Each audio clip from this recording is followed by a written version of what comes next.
The beginning of summer in New England means NASCAR has come to town to race at the New Hampshire Motor Speedway, a mile track as tough as the granite this state is known for. After a few weeks apart, the NASCAR Nationwide Series races at the same track as the Sprint Cup side, meaning the boys are back.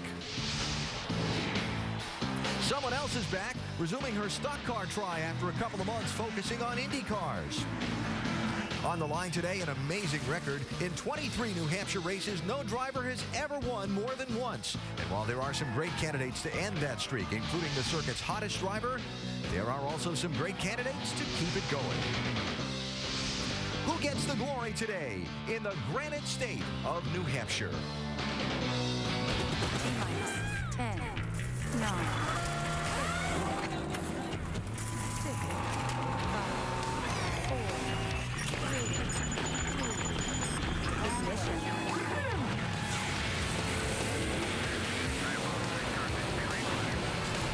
ESPN welcomes you to NASCAR Countdown for the first race of summer. 200 laps for the NASCAR Nationwide Series at the New Hampshire Motor Speedway in Loudon, New Hampshire. What was supposed to be a wonderful start to summer in New England with a forecast of a 30% chance of an isolated shower, well, the radar shows that shower's not so isolated and maybe headed this way. 78 degrees right now, only 50% humidity at the moment. But we are hopeful, despite the looks of the radar picture, of getting this race on time, underway, and to its completed distance. You will see, though, that there is a blob of rain heading this way from out over Vermont Way. And again, we hope to get this thing going on time and get it to its full scheduled distance. This is always one of the busiest race weekends of the year. Just today, track activity started at 8:15 Eastern Time this morning with NASCAR Whelen Modified Series final practice. Then it was Nationwide Series qualifying at 10 o'clock. Brad Keslowski is the fastest. More on qualifying in a minute. There have been 2 practice sessions for the NASCAR Sprint Cup Series, the last one from 11:45 to 12:45. And then the Whelen Modified Series race, 100 laps on this track. It just finished moments ago. That's Ryan Newman in the lime green colored 7 car, Teddy Christopher in the 36. A great late race fight with Newman coming out on top.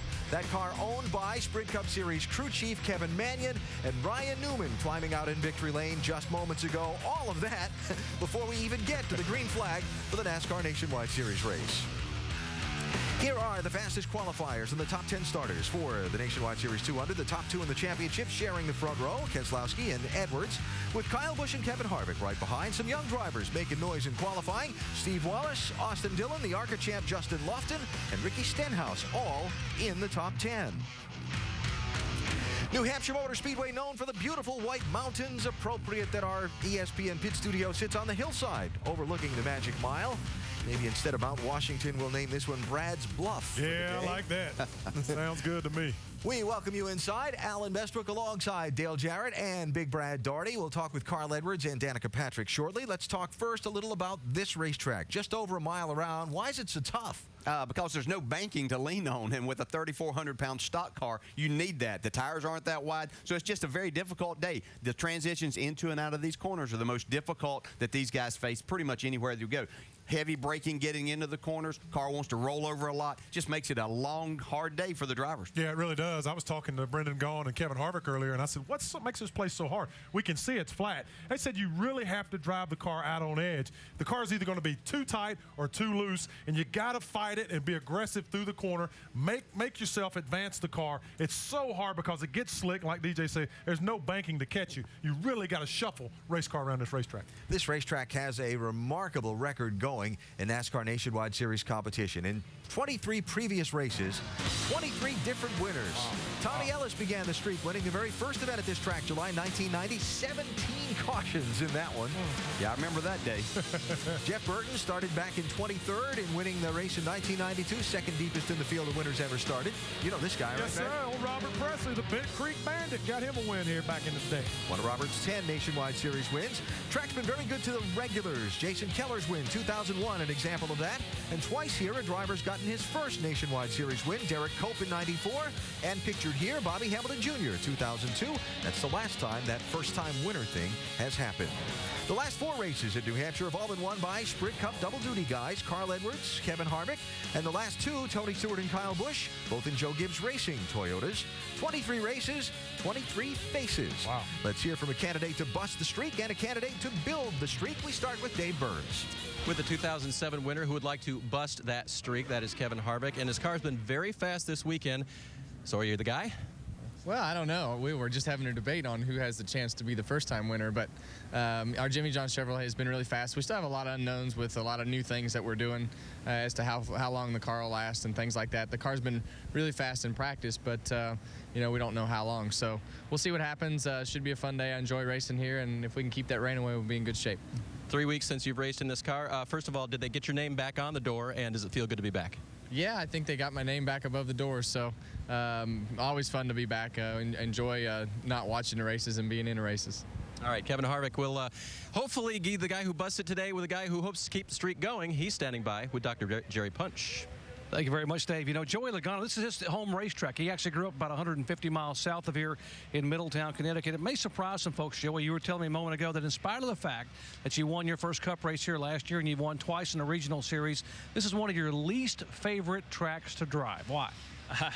I wish I knew. I mean, this place is, for some reason, I've won more races at this racetrack than about any other racetrack I've been to, which is cool because it's my home track, but it's just a place I seem to struggle with a little bit. I've always been good in a nationwide car or car with less horsepower, but the Sprint Cup car I've always seemed to struggle over there. So, you know, we feel like we've gotten a little bit closer with the Sprint Cup car, but over here on the nationwide side, I feel like I got a good car. I feel like we got to work on it a little bit to be a winning car, but I feel like I got a 3rd to 4th place car here to start the race, and hopefully get the whole race. I know the weather doesn't look the best, but maybe we can get most of the race in here and work on our car and be able to bring home another W. Last year, you led the most laps, got passed late on a restart to finish second. What'd you learn a year ago that'll help you go to victory lane today? Don't get passed, I guess. that's the biggest thing. I don't know. I mean, yeah, I remember I started off too loose in the beginning of runs, and it took me too long for my car to come in, and I always get beat the first 10 laps of a run after we made a pit stop, and that's how Kyle got ahead of me. And once he was there, I kind of just maintained. So whoever was in the lead was probably going to win the race after the first 10 laps after a restart. So hopefully my car takes off a little bit better with some more speed for this time, and we're in the right place at the right time and able to win it. Hey, good luck today. Thank you. Alan, if he does pull it off, he'll be the 24th different winner in as many races here at New Hampshire. Starting 7th today is Joey Logano, Connecticut native. Doc, thank you very much. I want to talk about the drivers with the best shot to continue the different winners streak today, maybe Joey Logano, and the drivers with the best chance to bust the streak. We heard from Kevin Harvick a minute ago. DJ, you first. Who do you like on both sides of that equation? Well, I'm going to tell Doc that my pick is that young man right there, Joey Logano. So tell him to get a little more positive about this. I've got a lot riding on him here. So good race driver. Obviously led a lot of this as he was talking about last year. I think that he has a great shot at going to victory lane here today. And on the other side of the coin? Well, the other man that we talked to, too. These are my guys, Kevin Harvick. I talked with Kevin yesterday while practice was going on. He was so excited about his race car. So that made me, right from the very beginning, know that when he gets that excited, he was I think he was playing a little bit possum a few minutes ago, not telling us how good his race car is. So this is a guy I think that's going to break the streak. Holding those cards close to the vest. Yes. Big Brad, what do you think? Well, I'm going to go with Brad Keslowski. I think over the past couple of seasons, his consistency has just been remarkable. So I think he has an opportunity to start a streak and continue a streak for quite a long time. And if I had to pick someone to break a streak, I'm going to pick the guy who is the best in the business when you put him in these nationwide cars. When he clips that window net shut, Kyle Busch's eyes go red, baby. He goes to hunting that checkered flag. He is the man to break this streak. Yeah, there's a visual need. 7-footer out on a limb. Big time there. That's nice, yeah. That's a pretty strong limb, though. I can't say that. Blame you, though. That's, yeah. So, in a word, yes or no, which is it? Build the streak or bust it? I think that it gets broken today. There's too many good guys that have won this race for it to continue. Yeah, we got too many good guys, like he said, in the top 5 or 10. It gets broken today. All right, so we'll see how that unfolds as the afternoon goes on. I want to talk more now about this track. Is there a critical place or places that a driver has to get right to make or break his day? Yeah, you really have to be careful. Your car has to turn in the center of the corner. But the one thing that a driver can do is fool himself by overdriving the car, and then too much brake, and then you try to start fixing that problem. Then by that time, you're going to hurt the car in the center of the corner. You have to have it to roll the center of the corner to be good. We come out of turn 4 here down the front straightaway. You see there's plenty of racing room as these guys get down the corner to go 2, 3 different lanes that you want to choose. You actually get down to that very bottom where we see the 60 car there. It's almost off camera. That's almost the apron that you're running on there. So plenty of room to race on, Brad, but it can get a little bit tight down in there. Yeah, it really can. As Kevin Harvick was telling me, you roll off into these corners, you got to make a decision braking. You either brake early and let the car roll, or you're going to drive the car in there deeper, try to brake it and get it turned and get off the corner. The problem is, if you mess up 1 or 2, then you've screwed up 3 or 4. There goes your whole lap, and you end up chasing the racetrack all day. Yeah, and then you still have to get off the corner. So as this car's rolled over, you're trying to put wheel in it. Next thing you know, the back end bust out from under you, and you're in trouble there. So very, very difficult racetrack. And this happens on both ends. It's just not one and two. Yeah, right, that's right. So it may look relatively plain and simple, Very but technical. it's anything but. Very difficult racetrack to challenge these drivers today. Now, to master that difficult racetrack, drivers going to need a little chassis magic to get around the place nicknamed the Magic Mile. Let's bring in our resident chassis magician, minus the hat and wand, Tim Brewer, over in the Craftsman Tech Garage. Tim, what kind of spell are you going to put on that race car? Thanks, AB. We're going to try to brew up a little bit of magic here with the front springs, because this is the installed height of a front spring. But when you get down in the middle of the corner, this is what the spring looks like. It's actually coil bound. But like DJ said, if you drive in the corner, get it over on that right front, and it's coil bound, then you get on the brake, it has a tendency to bounce around a little bit. So you got to be real selective with those front springs. The next thing, the weight ballast itself is right here in the frame rail, but we have the option of running it up front or moving it to the back, because the transition, you're going to burn the fuel off, so you need to start with very little nose weight. The magic back here in the rear, sometimes we put the rear anti-roll bar on the car. That makes the car set up, turn into the center. But when the guy gets loose and gets to really screaming, crew chief might holler, hey, pull that pin on the rear bar. And what's going to happen? When he pulls that pin and disconnects it, it'll tighten that car up, making that driver even better here at the Magic Mile. Alan? A lot of hocus pocus to play with down there, Tim. As long as you don't get a foul of NASCAR's rules, you're okay there.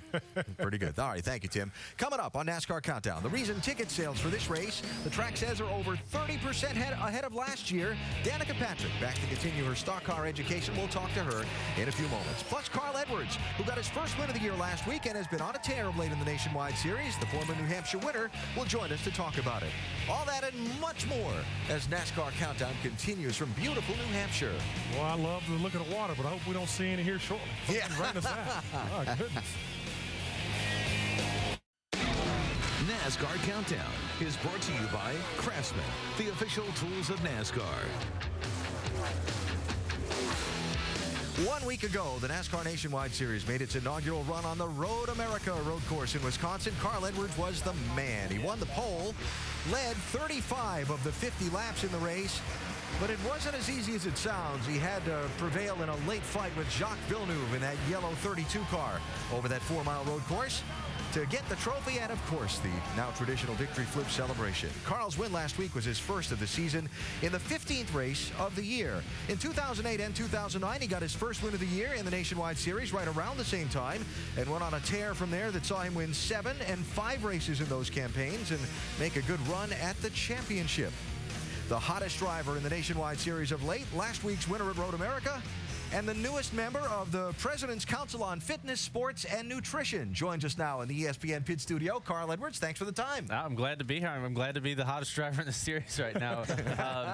No, that's I don't know if we've earned that title yet, but we've been running really well. We've been getting better, and man, our guys have been working really hard, and it's so cool to get a win for Fastenal there in Wisconsin. They told me at the beginning of the year at the photo shoot, they said if you can win one race, win that Road America race. I didn't even know what Road America looked like. I told them we'll win it, don't worry, but that was pretty cool. Finishes of second, and first in 3 races will get you the title of hottest driver in the series. Right. But in my opinion, Road America, you had been 0 for the season to that point. You talked about it a lot. How important was that breakthrough win for you? That was really, really important, and I think it's important to my guys and the guys in the shop, the guys in the engine department too. for me as a driver, it meant a lot to just, to be out there, and I'm shifting gears and driving, and it was like, man, we're faster than everybody else. This is the first time that's happened in a long time, and this series is tough, and it kind of gave me a little more confidence. And I know for the guys that built that race car and the guys at the shop, it did the same. Yeah, Carl, the first part of the season, it didn't really look like that your program was up to where Gibbs and Penske were when you came out of the box here. Right. Do you feel like you're there now and on a weekly basis in any type track you go to? I feel like we're closer, but I still don't think we're there. There's some things we've got to work on. I think NASCAR did a good job taking the engines and looking at the power that the different cars make, and hopefully there'll be something on the horizon for us there. I think our race cars are as good, and I think that our guys are working as hard and as smart as the rest of them. And qualifying's paid. Today we qualified very well, but it really, once you get to racing, it remains to be seen if we have cars that can go out here and beat them. But I'm telling you, if those stats are right, we kind of seem to do this. We start halfway through the season and we can capitalize at the end. I hope we can do that this year. It'd mean a lot to win this championship. You're talking about your race cars again, and to kind of add on to the question DJ's asked you, I heard Jack Roush talk a couple of weeks ago about the race simulations that you guys have, before you even get to the racetrack, and he felt those were off somewhat. Has that gotten better over the last few weeks, or? Well, that's stuff that we've used primarily, that's the reason for our Cup program, I think, being a little bit off. Our Nationwide Series program, I think that there's just a couple little things. We don't exactly know what they are. We think we got kind of a handle on it. We think we've been getting better. But that simulation for us kind of trickles down from the Cup side. And Drew does an amazing job of using a combination of that science and then kind of, shooting from the hip as a standard old school crew chief. And I think that combination's kept us out of that no man's land with simulation. Okay. That's pretty cool. Let's talk about this race. You've won here before, 2006. You had a pretty good fight with Kevin Harvick to get to victory lane. They'll look at that for just a minute while I ask you about today's race. You start second. You got Kyle and Harvick just behind you. You're alongside Keslowski. And this is a pretty tough racetrack. DJ was just telling us, tougher than it appears. What's it going to take to win over 200 laps here? It is a tough racetrack. It looks very simple. On paper, this looks like an easy place. I mean, it's all about, there's a couple things. It's going to be, the long run, can your car, handle well over the long run? And then two, it's going to be a strategy at the end. Drew and I talked a little bit about that, and I've been beaten on strategy here. Plus, we've got this weather that may or may not come, and, I wouldn't want him to have to be a crew chief today, but we've got to go out there and like you said, all those names, all those guys are fast, and it's going to be a really good race. We appreciate you taking the time to come out here we've called this Brad's Bluff for the day. That's right. We got Mount Washington, all that.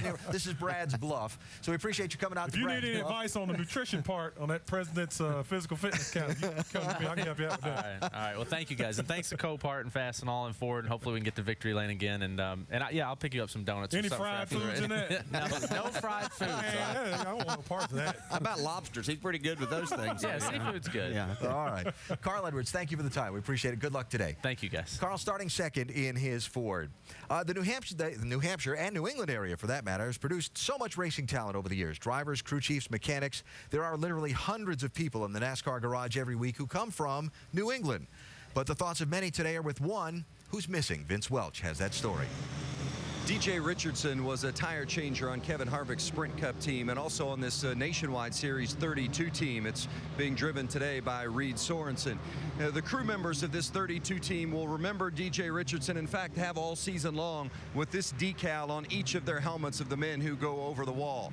Back in November, DJ contracted H1N1 and in late December died from its complications. Richardson was one of the top athletes on pit lane who got his first Cup job with our own Andy Petrie and his Cup team back in 1999. In fact, Richardson worked with us some. He was the ESPN over-the-wall reporter here last year at New Hampshire. His friend Trent Owens, who's the crew chief on the 32 team, described Richardson as a great guy with an intimidating outer shell, but a tender heart. He didn't work this nationwide job for the money. He was truly passionate about racing and helping this team. DJ Richardson was a New Englander, and you better believe the 32 team is hoping for a great result today. AB, there would be no better way to honor their friend and teammate. Thank you for the memories and for the story, Vince. Reed Sorensen drives that 32 car today. He will start in 12th position for this 200 lapper at New Hampshire. Coming up on NASCAR Countdown, Danica Patrick making a return to stock car racing after focusing on her IndyCar effort for the past 3 months. Yeah, she's ready to talk to us when we come back to New Hampshire Motor Speedway. NASCAR Countdown sails on. Did I come see Danica because she's one of the best girl racers out there? I cannot wait to watch Danica race today. Go Danica! Go Danica! Guys in work are going to love this. Good luck, Danica. Go Danica! Good luck. We know you can do it. We're rooting for you all the way, Danica. Girl power. Go Danica! Go Danica, baby! Woo! Go Danica! We're going to tear up the track this afternoon. While there's a segment of real hardcore NASCAR fans who think Danica Patrick's receiving too much attention for what little time she spent competing in stock cars, make no mistake, there are incredible numbers of people who are very interested in these proceedings simply because of Danica. An example, New Hampshire Motor Speedway says advanced ticket sales for today's race were up over 30% compared to last year, something they attribute to Patrick's presence in the field today.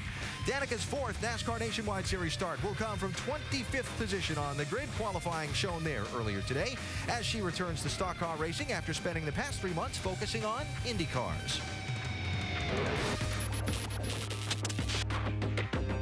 This race, this is the real test. Oh, we got Crash up in the corner. I don't know how I didn't, but I didn't. Multiple car crash, including Danica Patrick.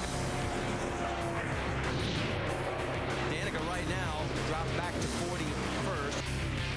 We're speed exiting. Really? Where the hell was I speeding? Thanks, guys. Sorry I sucked today. And we are green. Hey, Danica, you're running 3rd right now. You're looking good. Oh, we got another crash. The dude was got a broken right rear bumper and he's trying to race. The second race of the 2010 Eyes on IndyCar Series is green. All good for a gunfight here after it goes green. Good job, kid. Great job. The Indianapolis 500 is now green. Her confidence looks so low that I think her nightmare continues. This team has been working tough to get her to the front. We are racing at Texas. Whoa. Yeah. Did she come up on him quickly or what? Pedaling as hard as she can, but it's not going to be to much avail. Just a great performance by Danica Patrick. Well, it's back to stock cars today for Danica Patrick, who joins us now from down by her team's transporter in the NASCAR Nationwide Series garage before she heads out for driver introductions. Danica, thank you so much for taking the time. I want to start with the #1 question I've been getting from fans this week about your return to stock car racing this week, which is jumping back and forth from the Indy car to the stock car and the adjustment. How difficult is it and why? It was funny. I was just in the truck there, and one of the engineers said that he had to explain to the crew guys what understeer was. So that's definitely an IndyCar term. I should have been saying tight or push. So, you know, it's the little things like that. But I really feel comfortable going back and forth so far. I mean, this will be a little bit more intense as it's the race weekends and everything, and really having to perform. But they're very different cars, and you know, back in the old days, drivers used to drive all kinds of different cars all the time. So, and you still see drivers doing that. But, you know, I know the attention's on, and I really want to do well. So, you know, it's okay. I'm taking it. Hey, Danica, we've heard you in the practice sessions and during the race give great feedback to your crew chief and the crew to make adjustments on these stock cars. I just want to know the terminology that you use, and you kind of led to it there a minute ago. How different is it in describing your Indy car and the problems you're having with it versus these stock cars? Well, as far as the terminology goes, it's actually okay. Tony Jr. does a really good job with it. He knows what I'm talking about. And he even said at the very beginning of the year, he said, you know, you do what you have to do to make sure that you can run your Indy car, describe it however you want to describe it. I'll adapt to it, and we'll go from there. So he's been a real trooper about it, and he understands. So. You know, DJ, you heard her talking about back in the old days. That's back when you was racing. Danica, I want to ask you a question. Now, I heard you mention earlier in some stuff about your goals that in previous races you hadn't really had a lot of goals. Yeah. What are your goals today? What are your expectations today? What do you need to take out of this to feel like you're making the positive steps? Well, You know, yeah, in the first few races that I did in a stock car, I didn't really have a goal, really. I don't think I knew what to expect. Some of the things that I had done in practice and things and testing had been really good, and I thought, wow, I might surprise myself and everyone. But there's so much more that goes into the race weekend, so I think this weekend, if we can bring the GoDaddy car home somewhere in the top 15 or 20, I think will be a success for us this weekend. And I just have to change my mind frame from the IndyCar weekends where I'm looking for a win every weekend to, you know, something more realistic, something that's a building process for me and something that keeps my confidence up. Danica, thanks for the time. We wish you much success and luck over 200 laps in New Hampshire today, and we look forward to watching you race. Let's hope the rain keeps off. Yeah, we're all hoping that too. Thank you, Danica. Thanks. Danica Patrick starting today in the number 7 GoDaddy.com Chevrolet, 25th position. She's one of our in-race reporters today. If you'd like to send in a question for us to ask, go to ESPN.com's NASCAR page and click on Ask the Driver. DJ, you told us earlier this week that this would be Danica's toughest track yet. Why? Well, the lack of banking here. The other 3 racetracks she raced on had a significant amount of banking, and that helps kind of mask problems that your car may have, and it makes it easier as a driver. This is just hard work as a driver, and when you haven't done it, it makes a harder adjustment. But I can tell you that watching from the first practice session yesterday to what she has done now, her fastest lap of the weekend was just her last lap on the racetrack when she qualified. So she's made great progress and great strides. So even though it's going to be a work in progress throughout the day, this is a huge test for her. Yeah. You asked the question about making progress and measuring progress. The results in the first 3 races were a little tough. Yeah. What has to happen to make the results start coming more and more? Well, I think it's interesting just what DJ said. I talked to Tony Uri Jr., her crew chief, at length about this, and he says, you know, every time we go test with her or she's in the race car and we bolt on new tires, she goes quicker. She gets more comfortable. So what that tells me is she just needs seat time. I mean, she's obviously a very talented race car driver. There's no doubt about that. She has the ability. Tony Uri Jr. says she is good as the onboard computer. She can give the appropriate feedback, but you cannot do this. You cannot drive these cars if you're not in them at least 20, 30, 40 times. You know, you got to be in them a bunch and get the experience to be able to be good in them. Yeah, not just to repeat what you said, Brad, but you're exactly right. That's going to be the difference in being able to see better results is getting in these cars more and more, 25, 30 times in a year, making that commitment. We know that she has the talent to do this. Now she needs to make the commitment to come over here and do this on a more regular basis, and we'll see the results get much better. Yeah. Danica heading out to join the other drivers at introductions. Her car parked on the grid as we get set to go racing here in New Hampshire. 200 laps for the NASCAR Nationwide Series on the Magic Mile. Well, looks like when AB's coming to the pit studio. That's what this will just like this. Is that what it is? Yeah. I have yet to experience that. We'll be back to New Hampshire.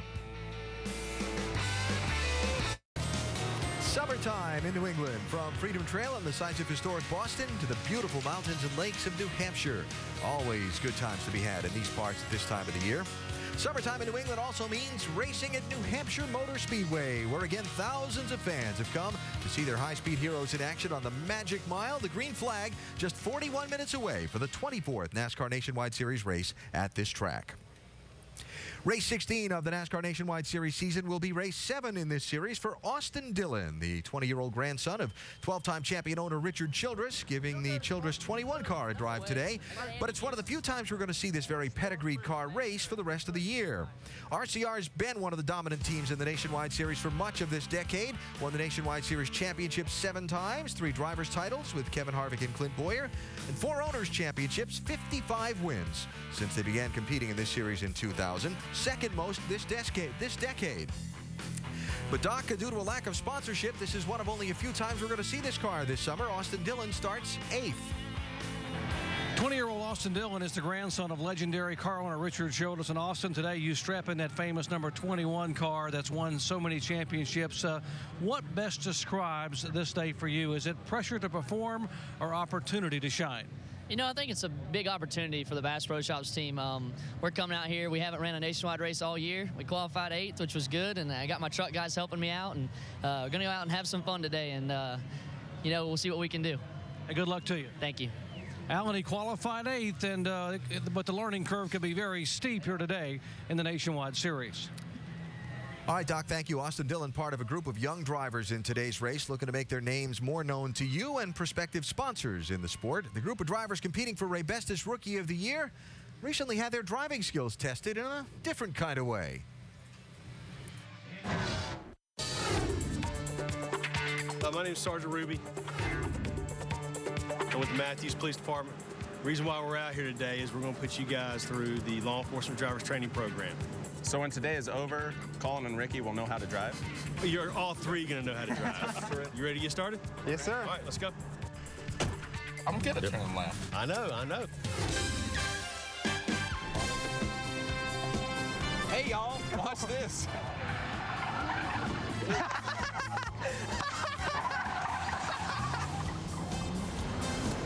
One going. Oh. Ah, cones. About to move the seat up. Go, Ricky, go! I feel sorry for the cones right now.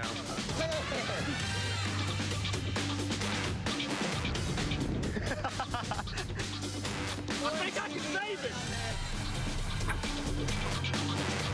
First run, gotta be smooth.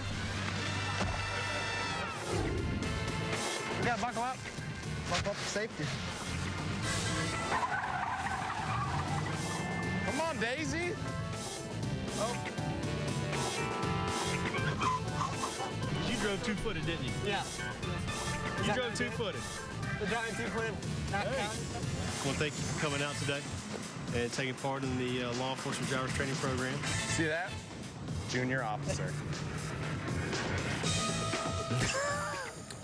Obviously, the good officers at the Matthews Police Department there have not been watching the Nationwide series because these three young men have hit everything on the racetrack that's not moving. They have had a tough time with some of these race cars this year, but young Ricky Stenhouse Jr., all these guys have a great opportunity today to clean all that up, not run over anybody, and get their wheels back under. Well, maybe that driver training will help. Yeah, well, we're going to see. Let me take a serious turn here for a minute. Last week, Richard Childress laid off employees from that 21 Nationwide Series team, including the crew chief, Dan Deeringhoff, because of a lack of sponsorship. We'll only see this car run at Daytona next week.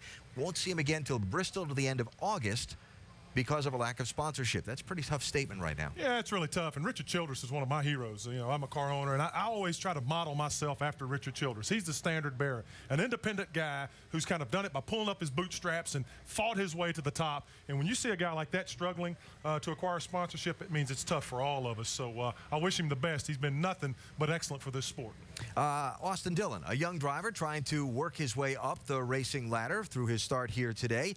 But we've also seen this Nationwide Series used in another way. Established Sprint Cup drivers kind of trying to maybe rehabilitate an image. You've been that way before. Yeah, I've been there. You know, sometimes your Cup career is not going exactly like you wanted, and I found myself in that very position in 1989. At the end of the year, sponsorship was going away at Kel Yarborough's. I had no ride, and it was too late to get a new one. So I had to go back to what was the Busch Series at the time with my own race team.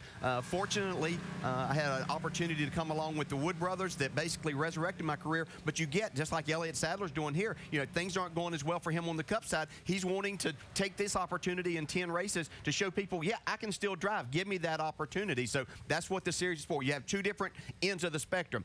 Veterans that are looking to resurrect their career, and then these young guys trying to prove themselves. Sadler with an uncertain future on the Sprint Cup side at this moment, beginning a 10-race run in Junior Motorsports 88 car. We saw Dave Burns standing there with him to talk. Dave? Of course, the last time Elliot raced in the series, 2009, just one race that year, and it was right here at Loudon, New Hampshire. Finished 18th that day for Braun Racing. So today, after a couple of days of practice, how do you feel in the Nationwide Series? I'm glad to be back in it. It's we've had a lot of fun the last 2 days. I've had a lot of fun working with Pops, and my first time working with Junior Motorsports, and it's been a lot of fun. I messed up in qualifying a little bit off turn 4, lost some time, but actually in race trim, I think we're going to be pretty good. I can't get past the irony. You're trying to make your career kind of stand out here, and you have a camouflage sponsor. Is there any irony in that? But it's a good-looking camo. All of Real Tree's camo looks good, and it's neat that Bill Jordan and I have been good friends for a long time, and he's such a big supporter of the sport, and we've been on hunts together that Actually, they're showing on ESPN coming up this fall, and we get to do it again, going to Mexico again, do some elk hunting. So it's cool that he's on board this weekend, and it's his support that he's given not only Dale and Kelly and their whole team, Junior Motorsports, but also me as the driver. So a lot of fun. We're going to run good today. The car does look good. My instructions from Dale Jr. was keep it in one piece, so we'll see how that works out for us today. All right, you guys mentioned it earlier. First of 10 races for Elliot. We wish him luck today. Alan? We'll keep an eye on the 88 car if we can today. It's not often you come to a track where the crew chief has more laps of experience than the driver, but that's the case here in New Hampshire for championship leader Brad Keslowski and his crew chief, Paul Wolf. During his driving career, Wolf made 11 starts at this New Hampshire track in NASCAR's K&N East Series, 4 top 5 finishes there, plus 1 nationwide start. Vince Welch with the driver and crew chief of the championship leader.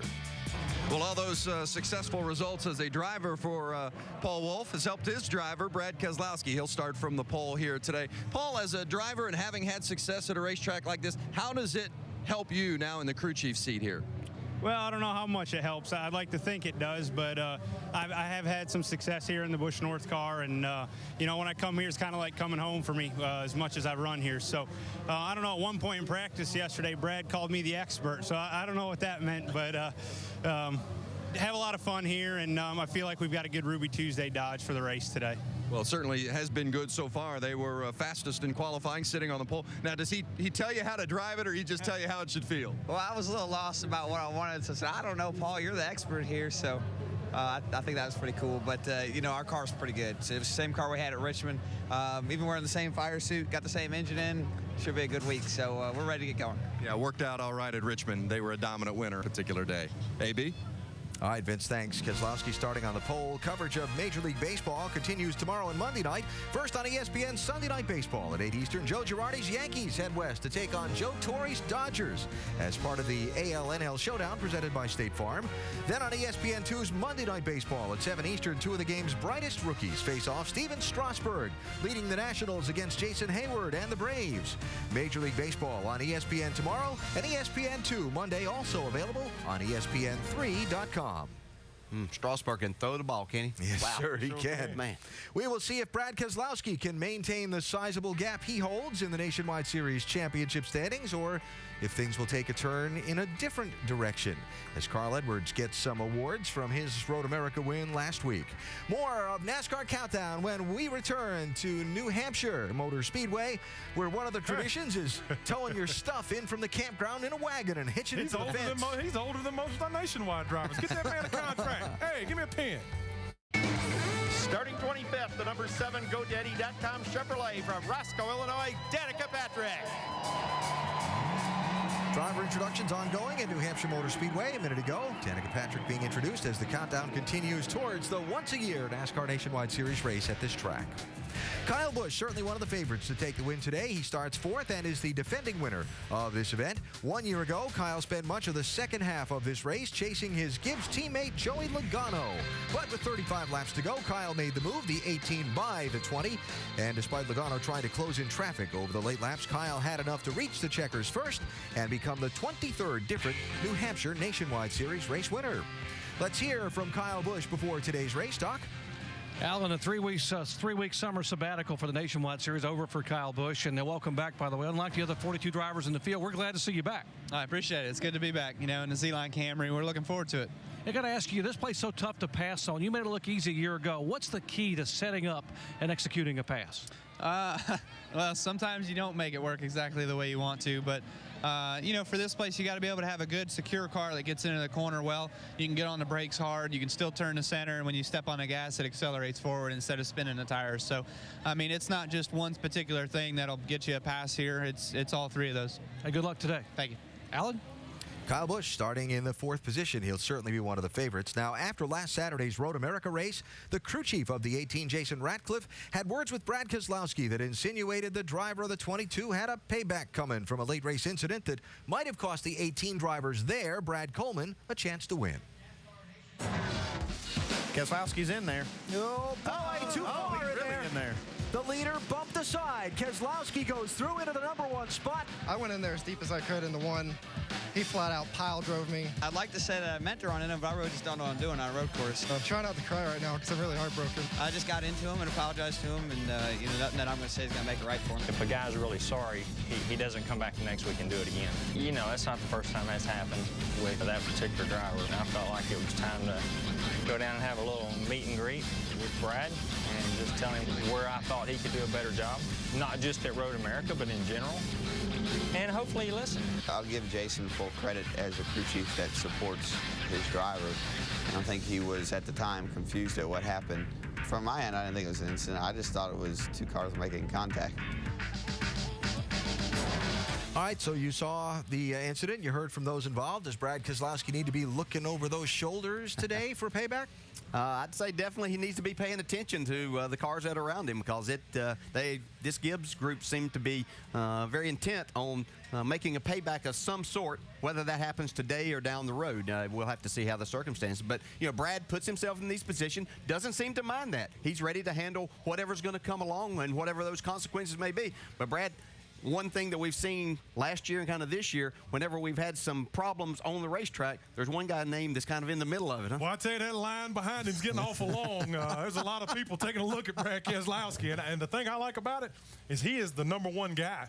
He does what he has to do to put himself in position to win. He worries about Brad Keselowski and no one else. Some people may see that as selfish, but he sees it as an opportunity to win a championship. I don't think he's really worried about the 18, the 20, or anyone else. It's another one of those let him race things to keep an eye on as the season unfolds. Remember those little wagons we saw the kid getting towed in a minute ago? Yeah. We got one of those outside to take you over to the booth. I got a better view over there in the booth anyway. It might take a while to get there. Yeah, it might take a while. So we appreciate it. We'll talk to you in just a little bit. Right now, let's go back to the grid. Davis with the 5th place starter. And he's got a red and black wagon here, which might be pretty quick today as well. Justin Allgaier, only his 2nd start here, practiced well, qualified 5th. Are you the guy to build on the streak of different winners here? Well, I don't know if I'm the guy to build on a streak of different winners, but we got a great Verizon Dodge today. The guys done an awesome job. And, we felt like yesterday we were a top 5 car, and we qualified 5th, so it's a great day. But Nationwide does such a great job here and having these races at New Hampshire. I mean, we have so much fun. And if the modified race was any indication as to how good our race was going to be, it should be interesting to see how it plays out. A lot of 2x2 battles. So we're looking forward to it today. We just need to get some points back that we lost last week, and hopefully we can do that. The young Penske driver looking for his 2nd win of the season. Alan? All right, David, thank you. Will someone like Allgaier steal the headlines today? Will there be a payback? Will DJ make it to the booth on time? The answer to these and other questions. A lot of questions, AD. When NASCAR Countdown continues from New Hampshire. Oh, now we're talking, baby. Where's my butter? NASCAR Countdown is brought to you by Castro Edge. Win a trip to the 2010 ESPY Awards. Log on to ESPN.com. Keyword Castro Edge. The New Hampshire Motor Speedway, built on the site of an old sports car road course by one of the sport's great track promoters, Bob Bear, hosting its 21st season of racing. Today, the NASCAR Nationwide Series for 200 laps. Our J-Ski News and Notes now. This New Hampshire track and its now owner, Bruton Smith, have been locked in a dispute with local police officials over the cost of police services provided during race weekends here. Track wants to privatize its security operation. Town says no. Track says town's price is too high. Town says its costs are appropriate. You decide. The dispute and some of Smith's other comments have ramped up speculation over whether or not one of this track's Sprint Cup races will be realigned to one of Smith's other tracks, like Kentucky, for example. NASCAR says the deadline's approaching this week for that application to be made. And Michael Waltrip Racing announced Wednesday that Quebec native Patrick Carpentier will drive a Napa-sponsored Toyota in the upcoming race at Montreal on August 30th. Finally, a sad note, Raymond Parks, one of this sport's founding fathers, passed away last Saturday at his home in the Atlanta area. Parks was part of the meeting at which NASCAR was formed, won the inaugural championships in both the modified and what is now the Sprint Cup Series, and fielded cars for some of the sport's all-time great drivers. We remember Raymond Parks. He was 96 years old. And as we get set to go racing today here at New Hampshire Motor Speedway, we go back down to the grid. And Vince Welch. Thank you very much, Alan. And, of course, Rusty Wallace's son, Stephen Wallace, has had a nice little surge of late. He's 8th in the points, 3 straight top 10s. Things have gone well for you guys as you've kind of gotten it turned around and pointed in the right direction. What's been the key to the recent insurgents? Well, I feel like we've been doing a lot of testing lately, and I feel like that's played a big part of it. Kind of not tearing cars up has really helped us a lot, too. And, as you said earlier, we've had 3 straight top 10s, both cars have, and, feel like we're, kind of gaining some big momentum. So, we unloaded off the truck here really good and qualified good, and so far it's been a good weekend. Hopefully this thing, hopefully the rain will stay off and we'll have a good run today. Stephen Wallace, he'll start 6th today, and his teammate Brendan Gaughan's had a couple of pretty good weeks as well, AB. Yeah, I certainly have, Vince. Thank you much. What determines who wins and who doesn't today may well be determined not on the track, but on pit road. Let's have a little strategy session now with Dr. Jerry Punch. Doc? Thank you very much, Alan. Each week you hear us talk about the importance of track position, and most crew chiefs will tell you of all the 25 tracks they compete on, this one has to be in the top 2 in terms of being most critical here. Now, if you take a look at what happened here last year, in this race a year ago, Carl Edwards was leading with less than 50 laps to go, and he came in for a pit stop, but they had trouble with the right front tire. They had trouble getting the right front tire off, and they dropped the lug nut. Now, Carl would finish the stop and eventually go off of pit road in 8th position. He finished the day 6th. He just simply could not make it up. That's how important track position is here at this racetrack. Now, today is a 200-lap race. The fuel window is 80 laps, so you could make it on 2 fuel stops. But the critical call could be a 2-tire stop with 50 laps to go, giving someone track position and possibly a win today here at New Hampshire. AB? All right, Doc, we'll keep an eye on the fates and fortunes on pit road today here at New Hampshire and how they help impact the outcome and the final results. Quick look at our motorsports calendar. The Summit Racing Equipment NHRA Nationals qualifying tonight at 7 Eastern on ESPN2 with the finals Sunday at 7 Eastern, also on ESPN2. NASCAR Now tomorrow morning, New Hampshire pre-race edition, 8:30 a.m. Eastern on ESPN2. Next weekend, the Nationwide Series on to Daytona for the Subway Jalapeno 250, Friday at 7:30 Eastern, and the Eyes on IndyCar Series at Watkins Glen, July 4th in the afternoon on ABC. We're coming right back. New Hampshire, where the license plates say, live free or die, and history runs deep, dating back to colonial times. Conquered the capital city, sits just south of the track, just to the north. The beautiful lakes region, Lake Winnipesaukee, 182 miles of shoreline, a wonderful place for a summer sail. But on the first weekend of summer, New England's largest sports stadium's the place to be. As we get ready for the NASCAR Nationwide Series, racing at New Hampshire Motor Speedway for the 24th time. We go trackside now for the opening ceremony.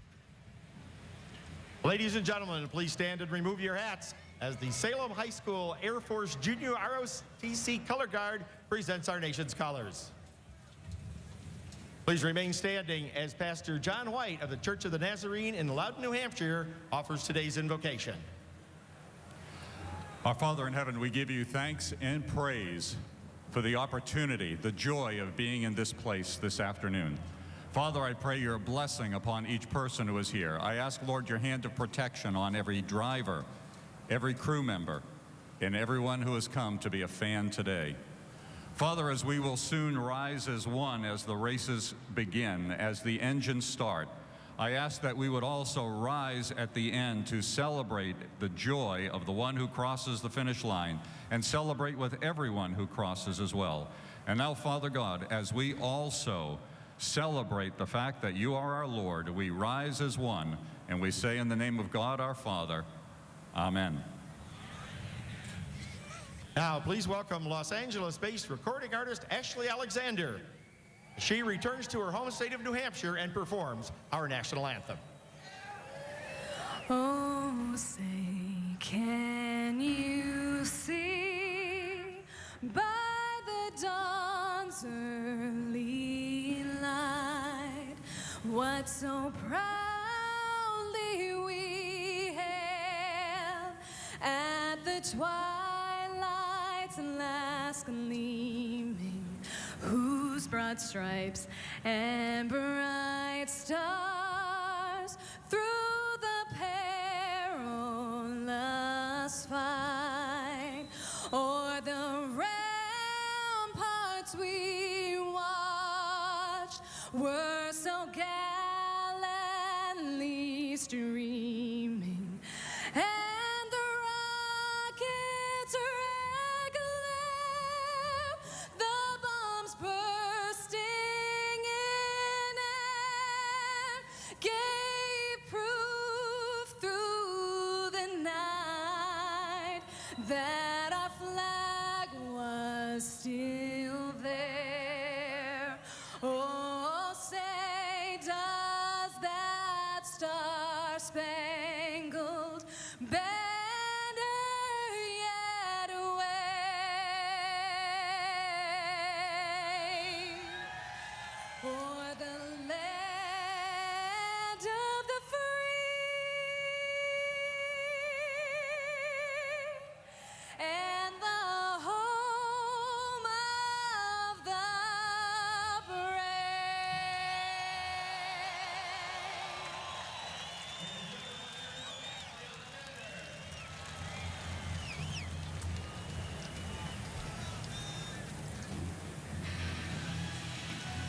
So, will it be a 24th different Nationwide Series winner here in New Hampshire, or will the streak be broken today? Some good candidates both ways. The engines fire next. NASCAR Nationwide Series at New Hampshire is brought to you by Verizon. Real race fans don't have to choose. They get all the action from both Nationwide and Indy. Videos, highlights, and the hottest racing apps around. Text apps to 3406 now. And your Honda dealer. Go to shophonda.com to enter for a chance to start an IndyCar race with Mario Andretti.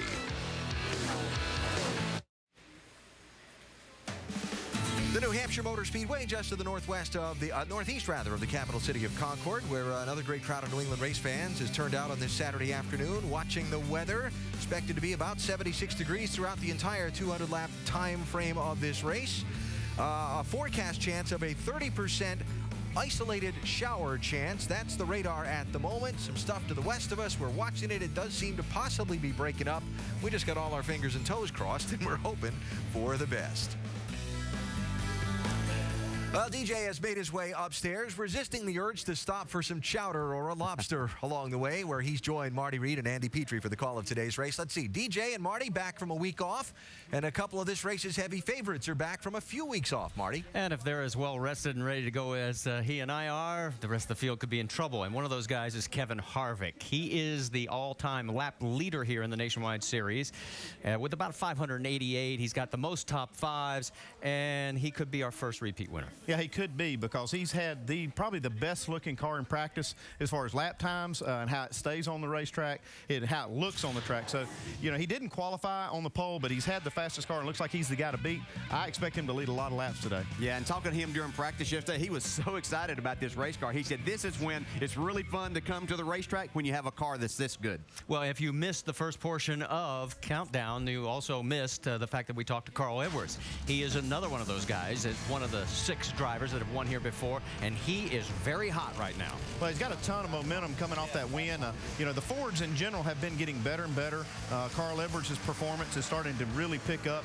And getting this win, even though it's not the kind of racetrack that we're running on here on an oval, it still gives you that momentum. The whole team can propel themselves here with their better parts that they've been putting on these cars and maybe get a win. Yeah, and the biggest problem he's got is he's winning, but he's not gaining many points. He's still 237 back because Brad Keselowski keeps finishing there. But he has to continue this streak in case Brad should encounter some problems. They'll be ready to strike then. Well, and one of the things we probably should point out that the last 4 years, the points leader coming out of race number 15 has gone on to win the championship, and that gives credence to what you were talking about, 237 back.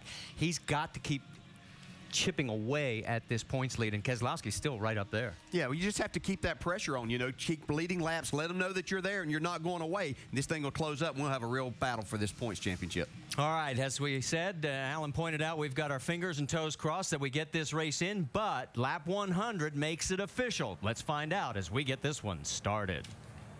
Ladies and gentlemen, please direct your attention to pit road and welcome today's co-grand marshals, Hampshire Motor Speedway suite holders and longtime supporters from E.J. Prescott Incorporated, Peter and Stephen Prescott, as they deliver the most famous words in motorsport. Drivers, start your engines!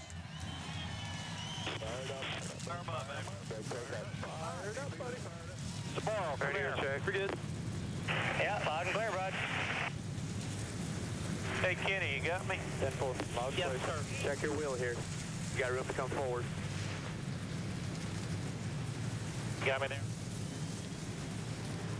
So the engines have fired on the 43 cars, and we have a special double dip for you today on our in-race reporters. One of them will be in the number 7, Danica Patrick. We'll be able to talk to her. There she is from our point of view at looking back at the driver. And also Carl Edwards, as he is coming off back-to-back second-place finishes and then a win last week. So our 2 in-race reporters, Danica and Carl Edwards, we'll talk to both of them when we come back and get this race under green here at New Hampshire.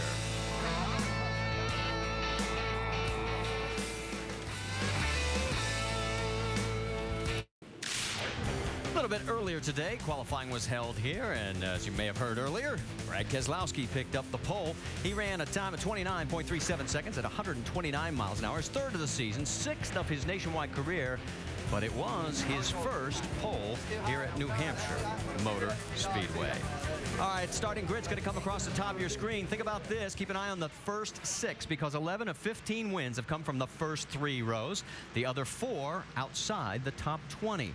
Those not making the field, Chris Lawson and Peyton Sellers. Sellers was disqualified on his qualifying run. Apparently, there is a fuel issue. Details later. All right, let's talk to our in-race reporter. First up, Danica Patrick.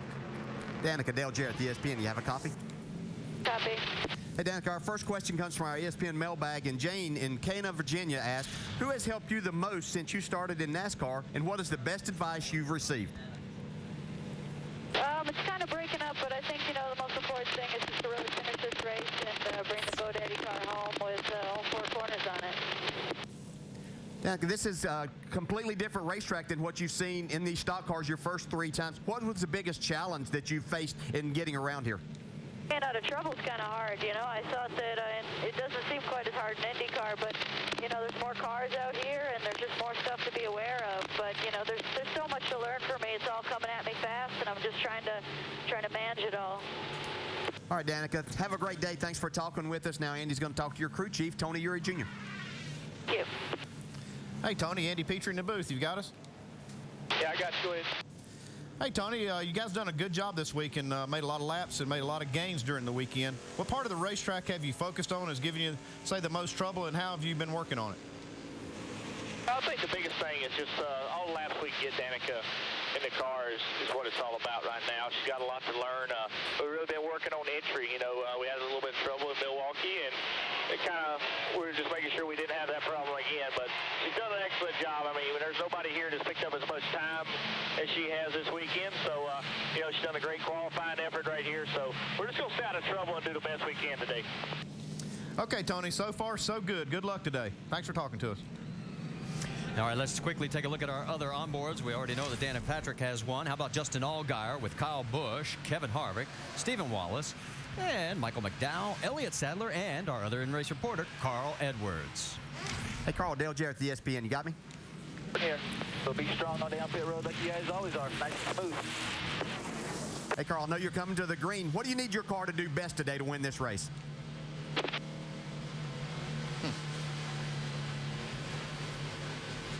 I don't think he heard us, but... DJ's not going to talk to us. Well, we tried, Carl, but it's too late now because we are going to be going green here. As here is the race analysis. We're going to go for 200 laps around this 1-mile circuit at New Hampshire Motor Speedway. Pit road speed is 45 miles an hour. Don't get busted. It costs you a lot. In the pit window, 75 to 80 laps in those corners. 7 degrees, the most banking. To give you an idea, the Indianapolis Motor Speedway is just 9 degrees in banking. Pace car has pulled down, and it is Brad Keslowski bringing them to the green flag here on race number 16 at New Hampshire Motor Speedway, and it is green.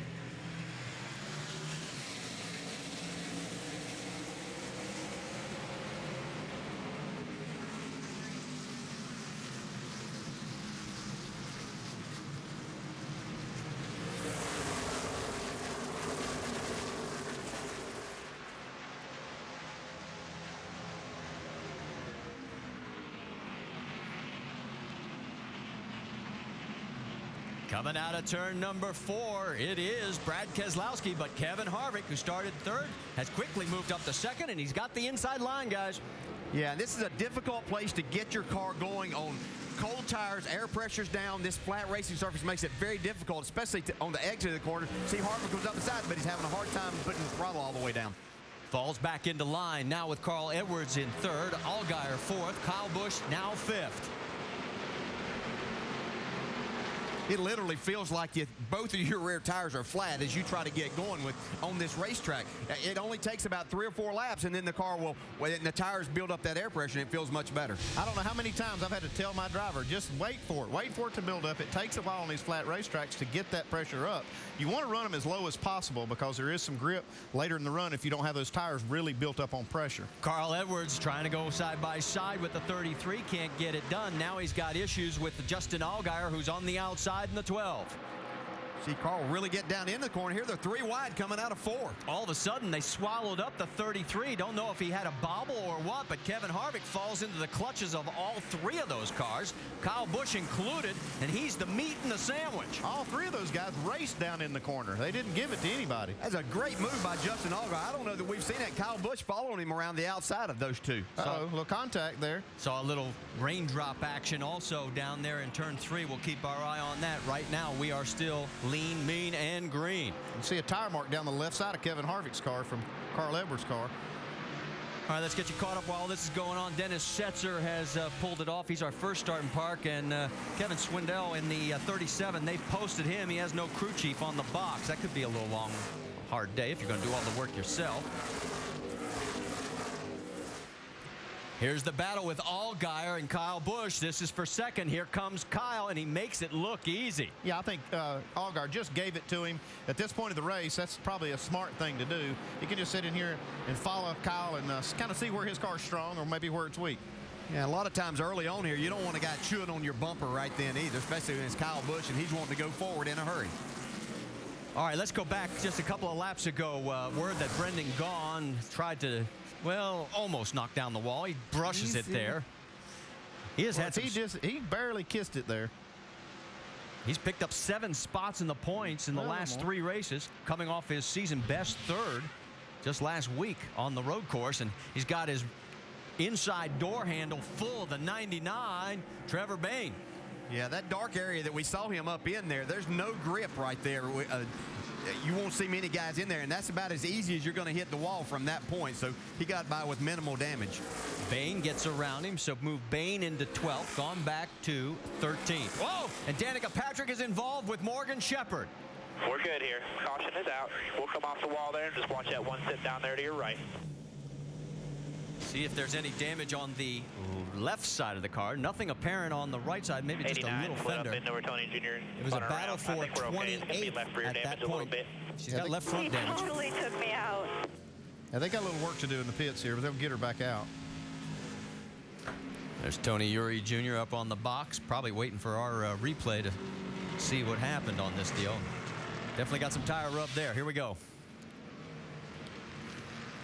See, as I get down into turn 1 here, this is a place, and Morgan Shepherd just literally got loose getting in there, and that's one thing. It's your responsibility to that driver on the inside not to let that happen. You know there's no banking to lean on, and this will happen more than once today.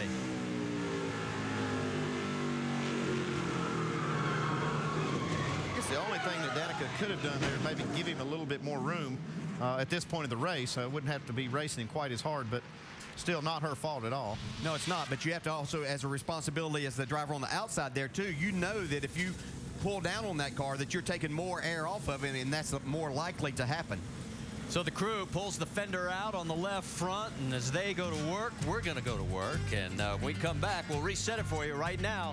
Danica shaking her head saying, no, not this soon. Back here at the New England 200, we're getting ready to go back to green flag racing. It is Brad Keselowski inside of Kyle Busch, Justin Allgaier, Carl Edwards, Joey Logano, and Kevin Harvick. All 6 are former race winners this year. In fact, they are the 6 of the 8 that are in this field, and they're all running 1 through 6, coming out of 2. Kyle Busch did a great job on that restart of anticipating Keselowski going and now use that outside lane to get by. Kyle, one of our 6 former winners of this event, and we talked about will the streak be broken. 23 different winners as the 2 teammates side by side there going down into one. Yeah, there's a little contact there. Yeah, Allgaier really got loose right there. Did a nice job of saving it and not getting into the 22. We can't tell you Danica Patrick got back out. She is 1 lap down. Also off the track now, Brian Keselowski has parked it. So is Johnny Chapman, Josh Wise, Kevin Swindell, and we already told you about Dennis Setzer. That updates you on everything. Let's go back to the restart, show you some of the contact, and watch Brad Keselowski right here with Mr. Busch. What's the message? And then watch on the restart here. That's that's a little nudge to the 89 saying thank you very much, I think. Yeah, she didn't appreciate what happened there, and she did nothing wrong in what she was doing. It's just unfortunate, but that's part of the racing here too. We're going to see it happen more than once today. Allgaier's got his mirrors now, his door full of the 60 of Carl Edwards. Edwards underneath him, down into one. Kevin Harvick looking on. And you can see how Carl Edwards handled that situation going in that corner a little bit differently. He got out of the throttle, let his car roll, but then he moved away from the 12 car, so handled it quite a bit different. Good action. Two different spots on the track for the race lead on the left side with Kyle Busch in front of the 22. Let's get an update from Dave Burns. And Marty, Kyle wanted his team to take a look at that left front fender. Keslowski's taking a look at it right now, and he's going to pass it and retake the lead. It appears going out of turn number 2, but he wanted him just to take a look at it. They said it looks fine to us right now, and apparently no damage from that contact, no real damage, Vince. Well, in the 22 of Brad Keselowski, it didn't take him long to figure out that his car was real good. When he was asked for an early report on his car, he said, the track's a little slick, but the car is really good. I think we're seeing it here on the inside of Kyle Busch. One of the other things we're seeing, guys, is those continue the battle up front. All of a sudden, Kevin Harvick's found some new life again after dropping back to 6th. His car was great in practice yesterday, so I think it was just a matter that Kevin's car, and what you have to understand, there was a modified race here before that has put different rubber down on this racetrack. They're going to have to wear that off, so they're in kind of a different situation with their cars than what they've seen all weekend. Yeah, you don't want to adjust on it yet till they run about 25 laps on this track, on this tire, because that rubber will kind of mess you up a little bit. It'll make you think your car's doing something that it won't be doing after it rubbers in with the Goodyear tires. Well, after a couple of laps side by side, Brad Keselowski finally retakes the lead. So we have another lead change between the two men that have led this race. Battle for 5th with Justin Allgaier, and here comes Joey Logano. Logano, not won here at his hometown track in the Nationwide Series. He has won in other series. Yeah. Several. Hadn't won here yet. Yeah, in the top 6, we've got 3 guys that are part of that 23 winners and 3 guys that haven't won here. So we have opportunities to keep the streak alive or break it right there. Sort of has settled down now for that position battle a little bit further through, and actually it's still looking pretty good up front for Brad Keselowski. He's opened up about a 0.6 of a second lead. There's the gap from Joey Logano in 6th all the way up to our race leader. Just 17 laps complete.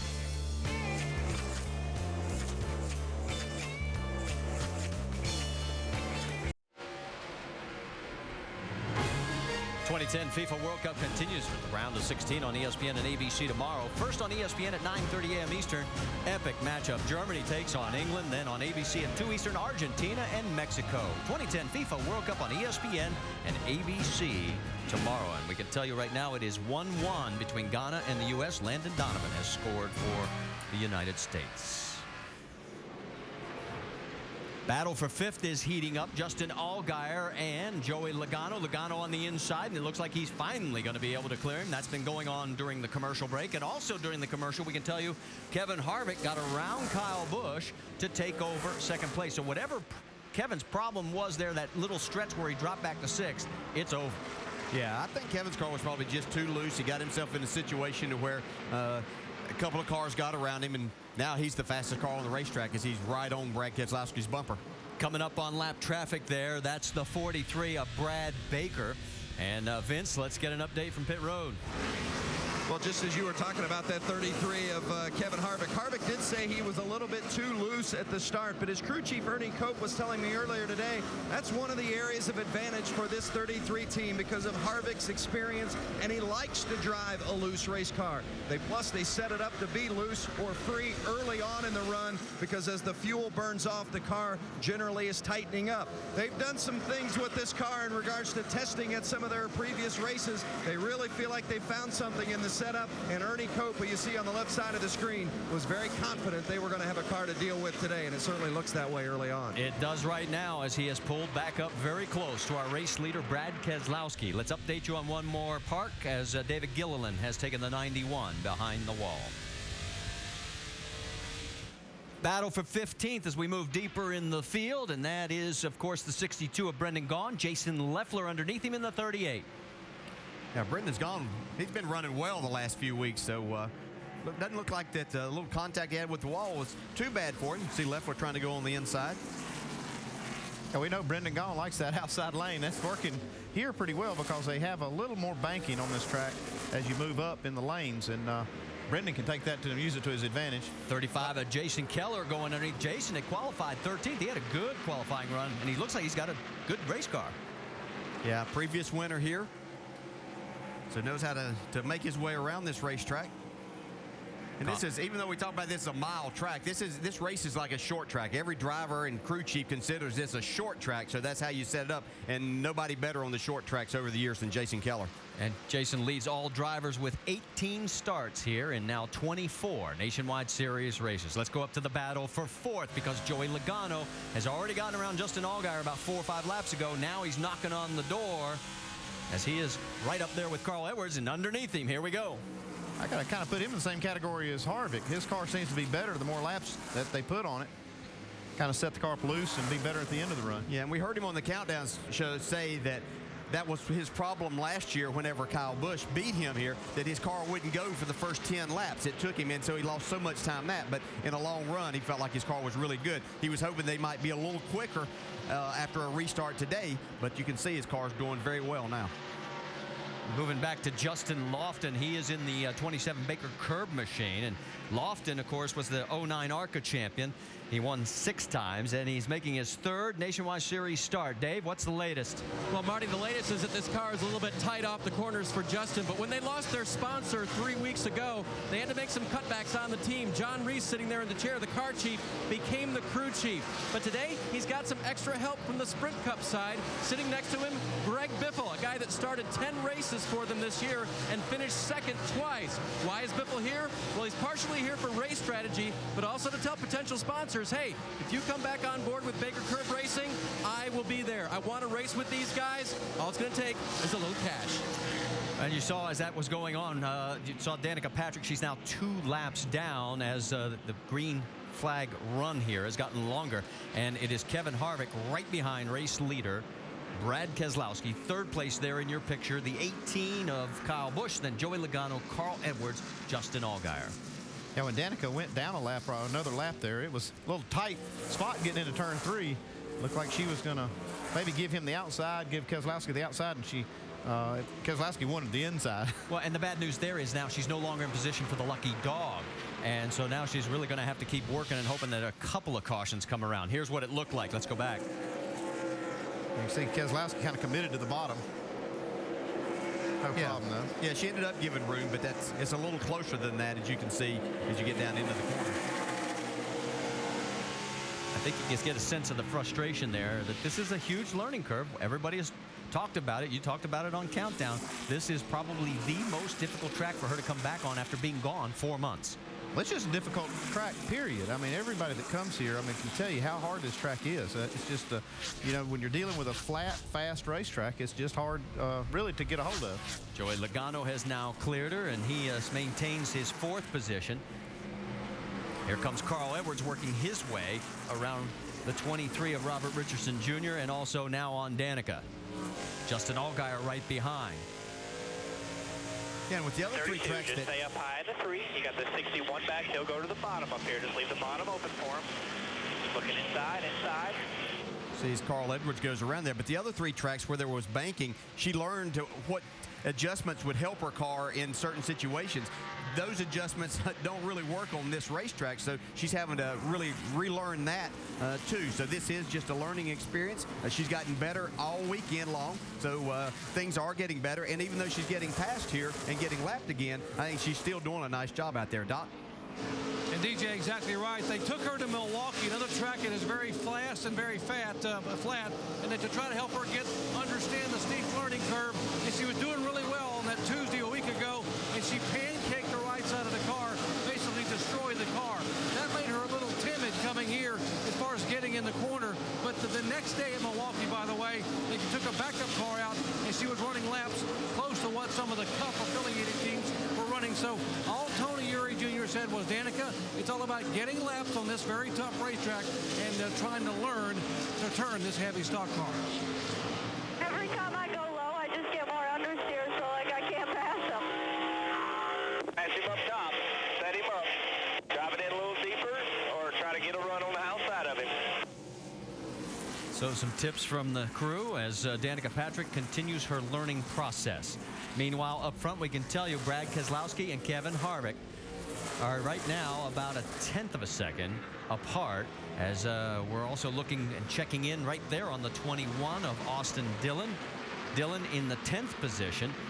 He has got the 27 of Loudon right in front of him. That is for position on the racetrack. Vince, give us an update on the 21.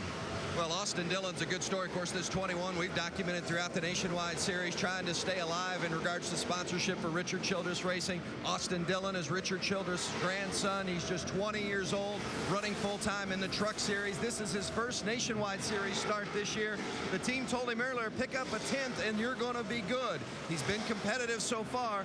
Not bad for his Nationwide Series debut. He started 8th, as you noted. He's lost a couple of spots, but getting to the end, logging laps, get experience, get better as the race goes. So far, so good for Austin Dillon. Currently 11th in the Truck Series points. He won the pole for the last 2 Camping World Truck Series races. Let's check in on our race leader as we've completed 39, now almost 40 of 200 laps. Couple other cars that have sent it home. That's Baker in the 43, O'Quinn in the 90. Stay with us.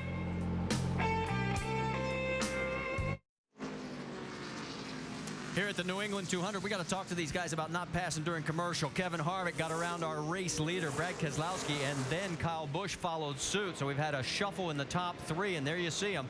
The 33 of Harvick, then Kyle, and going around the now lap traffic of Willie Allen, the 22 of Brad Keselowski. I'm actually probably more surprised it took Kevin Harvick 45 laps to get the lead, as good as his car has looked all weekend. But now it's back where it's been all weekend, is up the top. Let's go back and show you what happened during the break. This was the pass. Yeah, he's really getting a good run off the corner, so he was able to get that inside spot here. You see, get back to the throttle. Brad didn't press the issue right here. He's able to get to the front. And then right after that, let's go on board with Kyle. And you can see Brad pointing. Yeah, he just says, go ahead and take it. I'm going to give you this spot right now. This is really smart racing, and the Cup drivers really know how to do this well. They know that, hey, at this point, it doesn't really matter. I'm going to let him have this spot later. If my car's better, I expect maybe a little bit of that same kind of give and take. Well, is there a problem on the 22? Let's check in with Vince Welch. No problem, Marty, in regards to anything significant. It's just that the car has started to go away from him a little bit, as he said early on, and we reported that the car was really good early in the run, but as the run has gotten deeper, Harvick's car has gotten better. Keselowski's has not. In fact, Brad came on the radio just a few moments ago and said, we're going to have to get that air pressure out of there. They had made the decision to make an air pressure adjustment early, as you see Kyle Busch going around the outside of Kevin Harvick for the lead. So Keselowski's car not handling as well. Obviously, Kyle Busch is much better as he takes advantage. And Mike Wallace is getting a front row seat on all the action that's going on for the battle for the race lead. So Kyle Busch, who now needs only about 83 laps to become the all-time race leader or lap leader in series history, passing Mark Martin's 8,082 or whatever it is. It looked like Kevin Harvick, Mike Wallace kind of arguing over a little space there. Oh, no, nobody argues out on the track. Come on. There you see Keselowski trying to get around Mike, finally does. So it has allowed Kyle to open up a sizable lead now, one of the bigger leads we've had at all of 1.2 seconds. All right, we saw the move out of the way a little bit earlier. Let's ride on board and show you what we're talking about. Yeah, he kind of felt like Mike may have contributed him losing the lead. So he's delivering the message right there. You can see Mike had his finger or hand out the window pointing for Kevin to go to the inside. Kevin said, no, I want to do this first. Yeah, he wanted to give him a message that he didn't appreciate him racing that hard when he had the lead. Well, Harvick has now dropped back 1.8 seconds behind the race leader. There's Joey Logano, who's running in 4th, trying to go around Mike Wallace. Wallace getting a lot of camera time right now, but all for the wrong reasons, as he's getting passed. And both of these Gibbs cars look like that they just continue to stay, their car stays under them. I think that's a combination of springs and shocks set up that don't abuse the tires, and their driver's doing a good job. How about the 60 of Carl Edwards? Right now, Carl in 5th place. Justin Allgaier close behind in 6th. Let's get the latest on Mr. Edwards. Dave Burns. Yeah, Marty, Carl is quite a ways back. Started 2nd, but has not been able to chase down the leaders. Says he needs front grip, and he told crew chief Drew, I could use about 50 pounds in the right rear. Now, in this world where we talk about a pound of air pressure, maybe a half a pound here and there, Tim Brewer and the Crash Craftsman Tech Garage. Where am I going to get 50 pounds into the spring rate of the right rear of the 60 car in the first pit stop?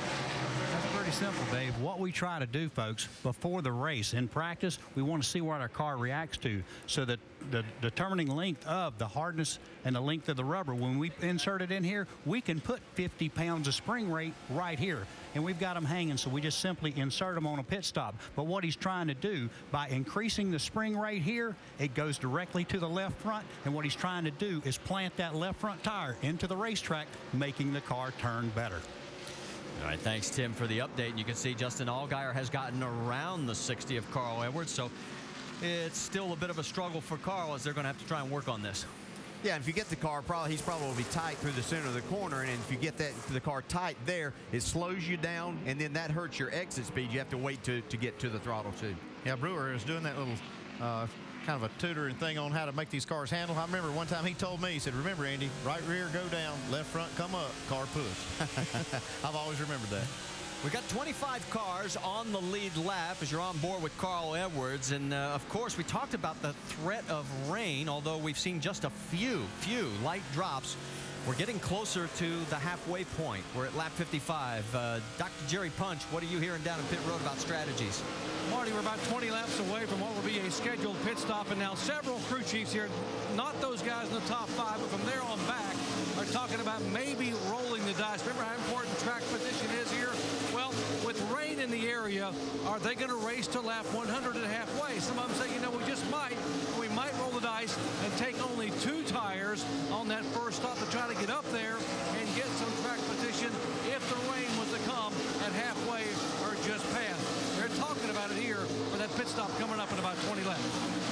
Well, as you finish up, Jerry, we get a great view right there of the gap that now is between first and second, Kyle Busch and Kevin Harvick. And you realize between these two, they are second and third on the all-time win list. Busch has 35.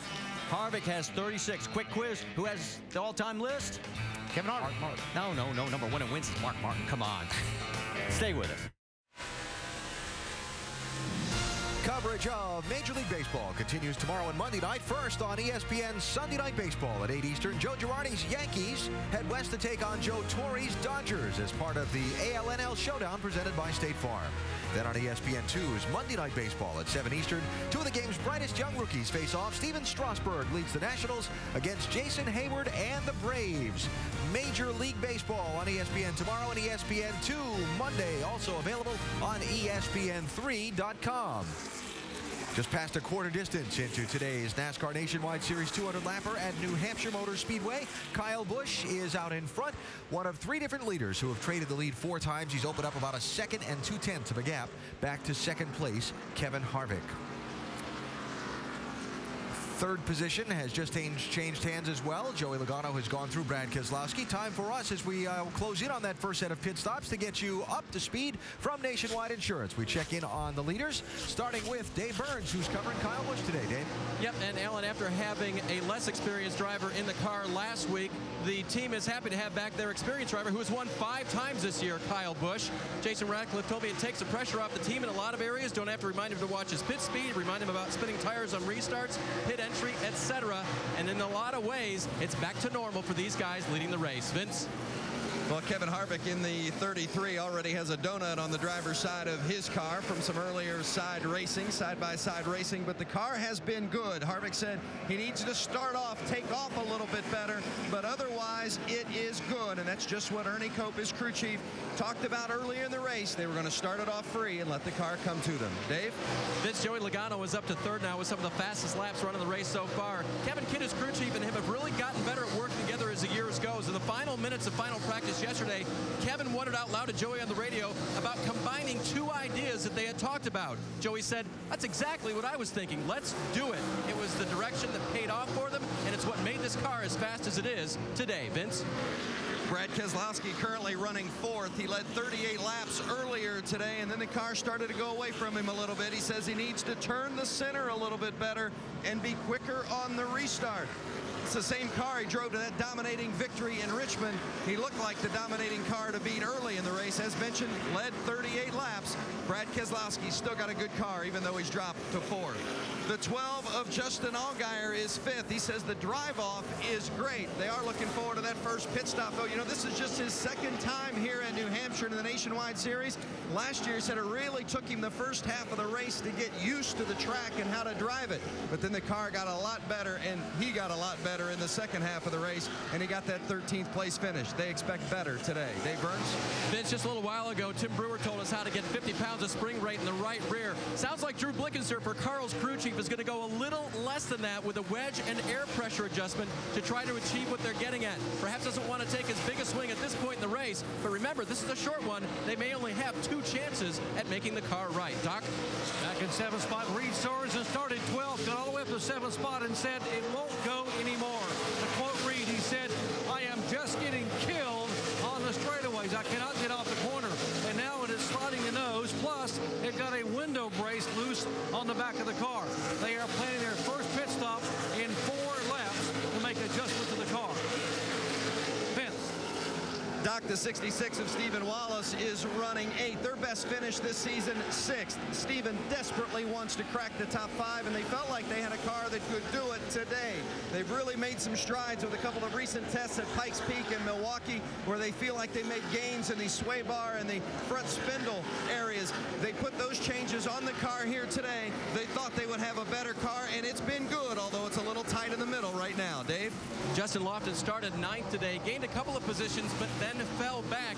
He's complaining about the car being very tight, but also the brakes are giving me no feedback, and if he's used them up, that'll be hard to get back for this young driver. Doc? And back behind them in the 6th car, Ricky Stenhouse really starting to come in and get more and more confidence week after week.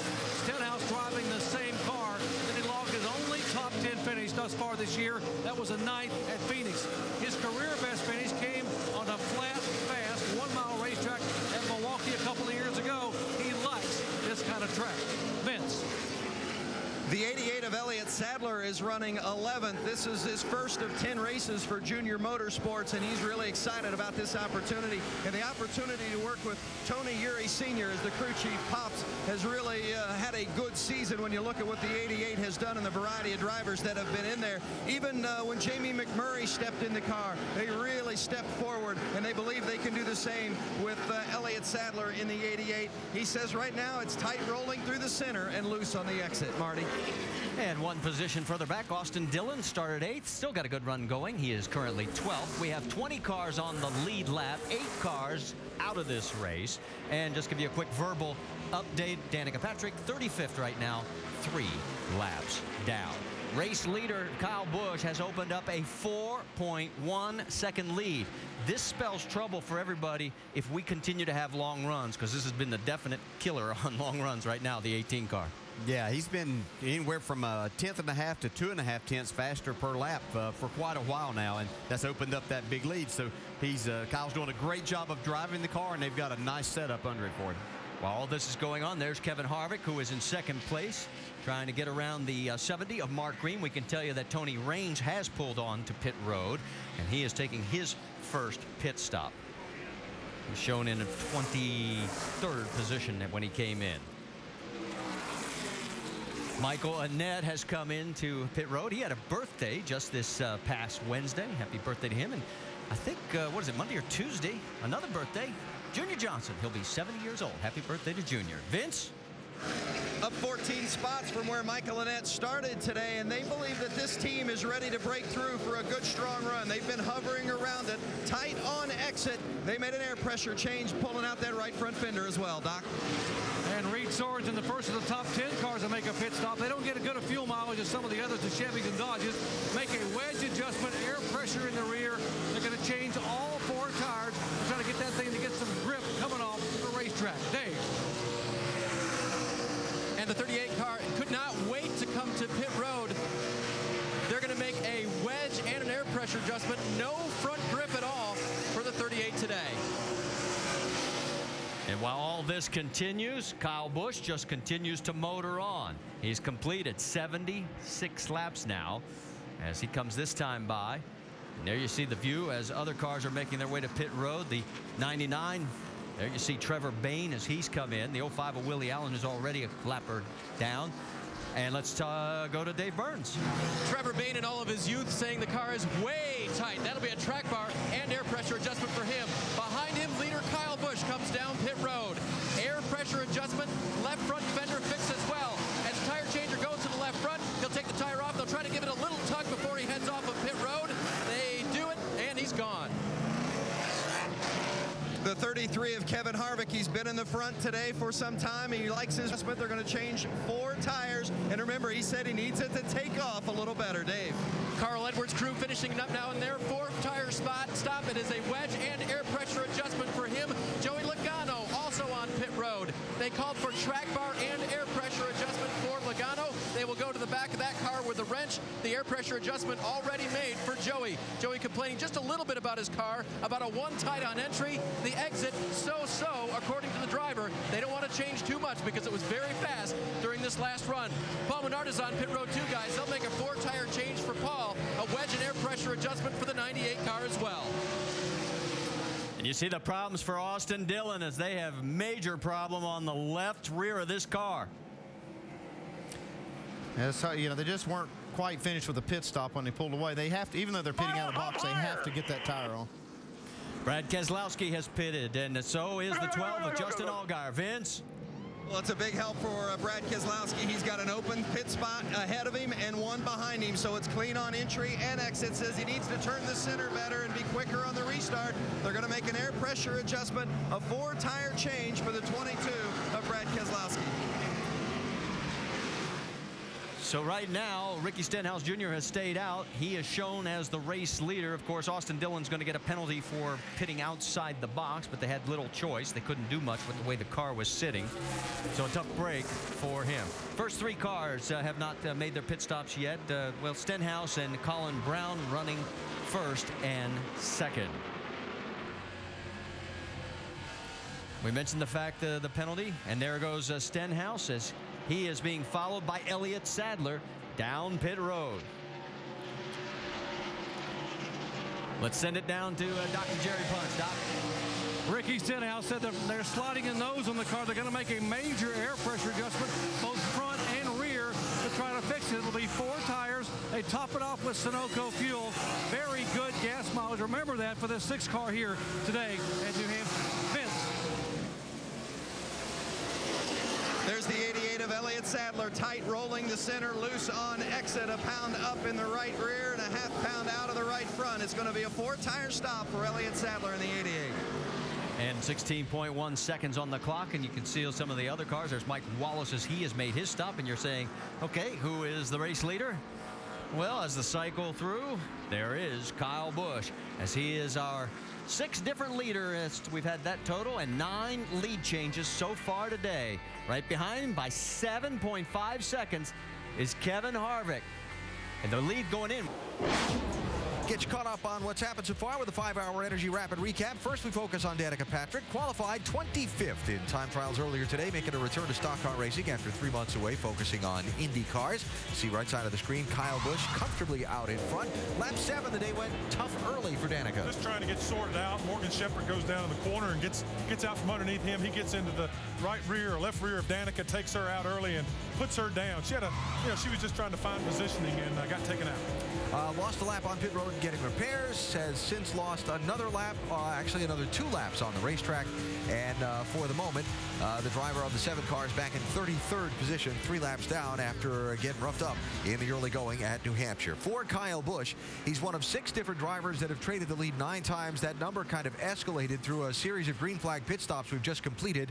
Basically, Kyle Busch has led 40 laps, Brad Keselowski's led 40 laps, and Kevin Harvick has led a handful. Those have been the guys that have paced most of this race. Well, I tell you, it didn't take him long to get right back up front. He's been gone for a couple of weeks, and Brad Keselowski's been able to go out and pick off a couple of wins and dominate, as well as Carl Edwards. Kyle Busch is back, and he is up front leading a lot of laps. He looks like the man to beat. Counting down, Marty, the number of laps Kyle Busch leads to tie or surpass Mark Martin to become the all-time lap leader in the NASCAR Nationwide Series. And anytime you can break a Mark Martin record in this series, you've done something. You're absolutely right. He's now led 41 laps. 97 was the total, or 91 coming in. So he has about 50 laps to go to break Mark Martin's all-time record. A quick update on Austin Dillon. He got another penalty for speeding after the problems on pit road. He is now 4 laps down in 35th. There he is. He was 12th before that cycle of pit stops. This is what happened. Well, the cue for the driver to go is when that jack comes down on the left side, but apparently the lug nuts were not on the left rear tire, and wasn't time to let it down, and they must have been having a problem. But just this is what started the whole chain of events. They had a penalty for this, then they had to come down for these other penalties for speeding, and just a bad day overall. 14 cars on the lead lap right now as Kyle Busch is setting a blistering pace. His lap time 30.7 the last time by. Let's get more on all this situation of what we just saw. Tim Brewer in the Craftsman Tech Garage.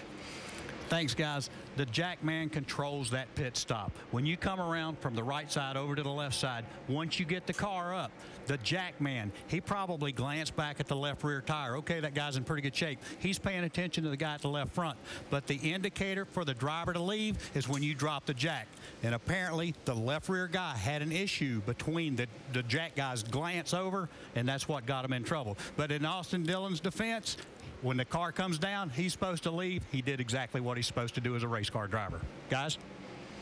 Yeah, the only problem was when he was serving the penalties, when he got, the drive-through for going too fast, and that's it just set up a chain of events that just started their day in a spiral, really. It's too bad because he's got a great car. Here's another guy that's not going where he wants to. The 38 of Jason Leffler, believe it or not, he is about to go a lap down to race leader Kyle Busch. And once that happens, that will put us down to 12 cars on the lead lap. That gives you an idea just how good Kyle is right got now. a caution. Caution is out. Trouble. The 6 of Ricky Stenhouse and the 10 of Taylor Malsom. Right side pretty heavy, Shannon. He was 9th place for Ricky Stenhouse at the time of this crash here on lap 94. Fire.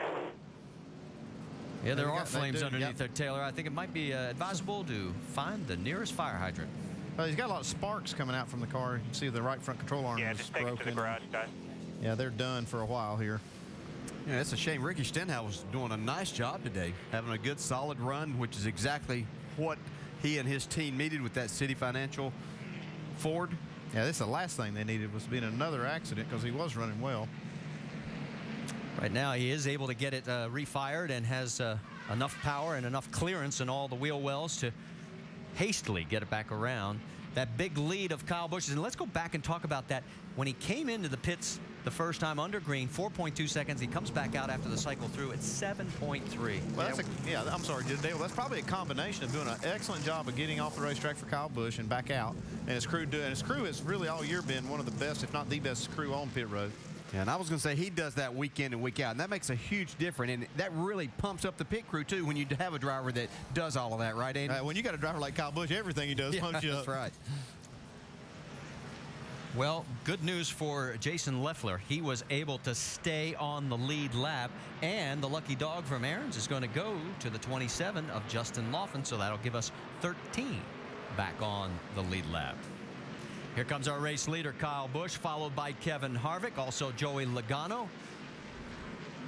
And as we get set up for the triple pits, let's start it off with Dave Burns. Kyle Busch will take some Sunoco fuel. The car a little free in, if anything, he said. So they'll make just a slight air pressure adjustment for Kyle at this point. The 20 of Joey Logano, on the other hand, he said his car was edgy, loose off. It never tightened up on that run. So they're going to make some adjustments for the 20. Vince? The 33 of Kevin Harvick, they were having the discussion whether or not to take 2 tires or 4. They have settled on 4. The pit stop's always a hot button for this team. A lot of pressure to perform well in the pits for Kevin Harvick. They've done so on this stop. Nationwide Insurance race off pit road. You can see Joey Logano and Justin Allgaier. 2 tires and no tires gives them first and second off pit road. All right, let's go back and show you exactly what happened, why we're under this second caution here, just 5 laps short of the midway and making this race official with a threat of rain. It involved, well, it's just the tail end of it. Can't tell who actually caused it, but it's the 10th crash for Stenhouse in 14 starts here in 2010. And that's what's left of Malsom's machine. He's okay.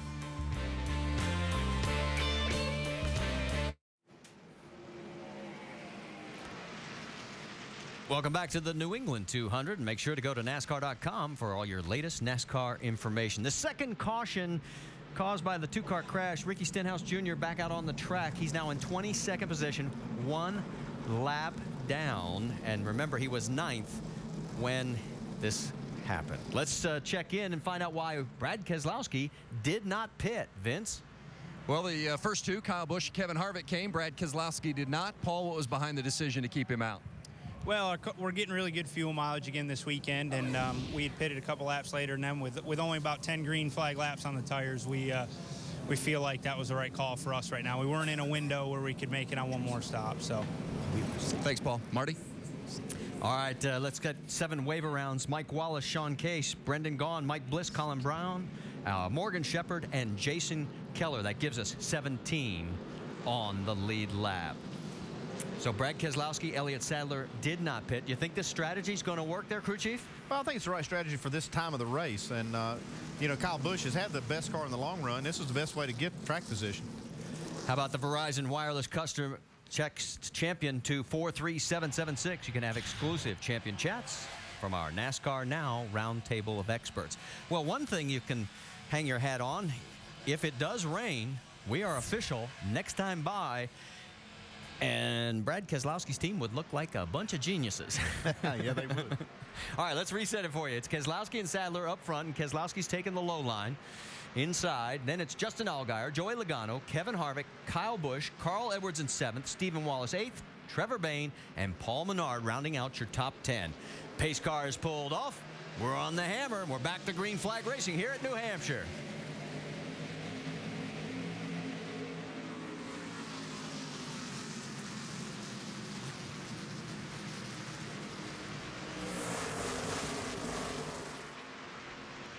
Keselowski opens up about a 3-car length lead, while right behind him, Joey Logano's looking to go under the 88 of Elliot Sadler. Well, there's some heavy-duty racing going on right behind Keselowski. Kyle Busch wants through. Yeah, and if I'm Kyle Busch, I feel pretty good that I got 4 tires and only came out there in 5th. And what we've seen long green flag runs so far, that we made the right decision. Well, this race is now official. So it doesn't matter what the weather does. This one's going to end sometime today. Right now, a lot of guys are driving like it's the last 10 laps. Well, this is their opportunity to gain a few spots.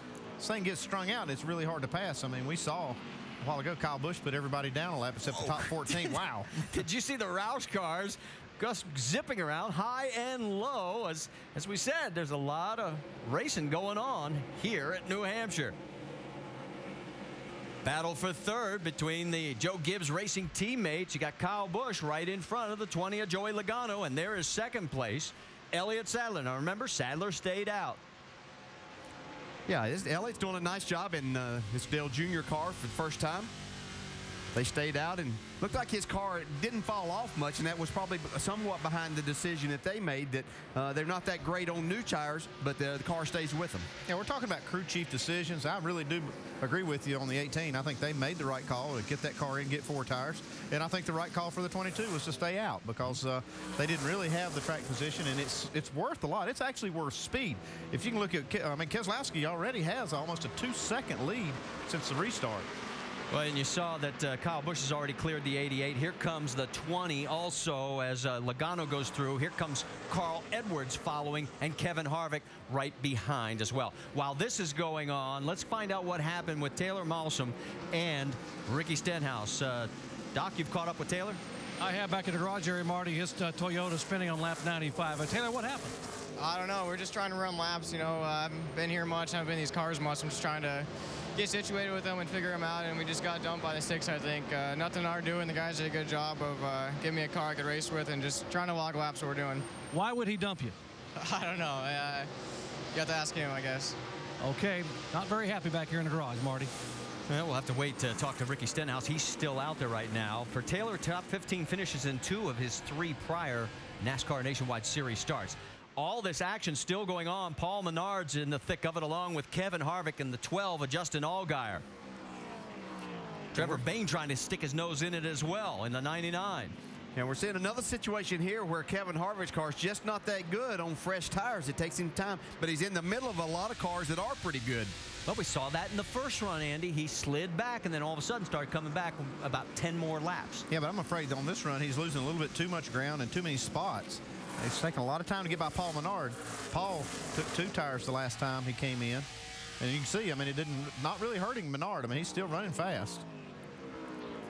Harvick on the low side. There's Allgaier, the 99 as well. And here comes Reed Sorensen. Whoa, and Reed got a little loose at the tail end of that line. Yeah, there's just no banking down on that part of the racetrack. You go in there and your car just takes off. The front end won't get much grip there, and you have to really be careful. Make sure you don't get into the guy and create a problem for yourself and someone else. That's a 6 all the way through 10th position on your screen right now. We'll tell you, you're not missing anything up front. Brad Keselowski leads Kyle Busch by 1.6 seconds. And it sort of has straightened out here for a moment. Let's go back to the front and show you that's what it looks like as Brad continues to lead now. He has led 52 laps. Kyle has led 46. We've had 6 different leaders and 11 lead changes. And you see that we're working 108 laps.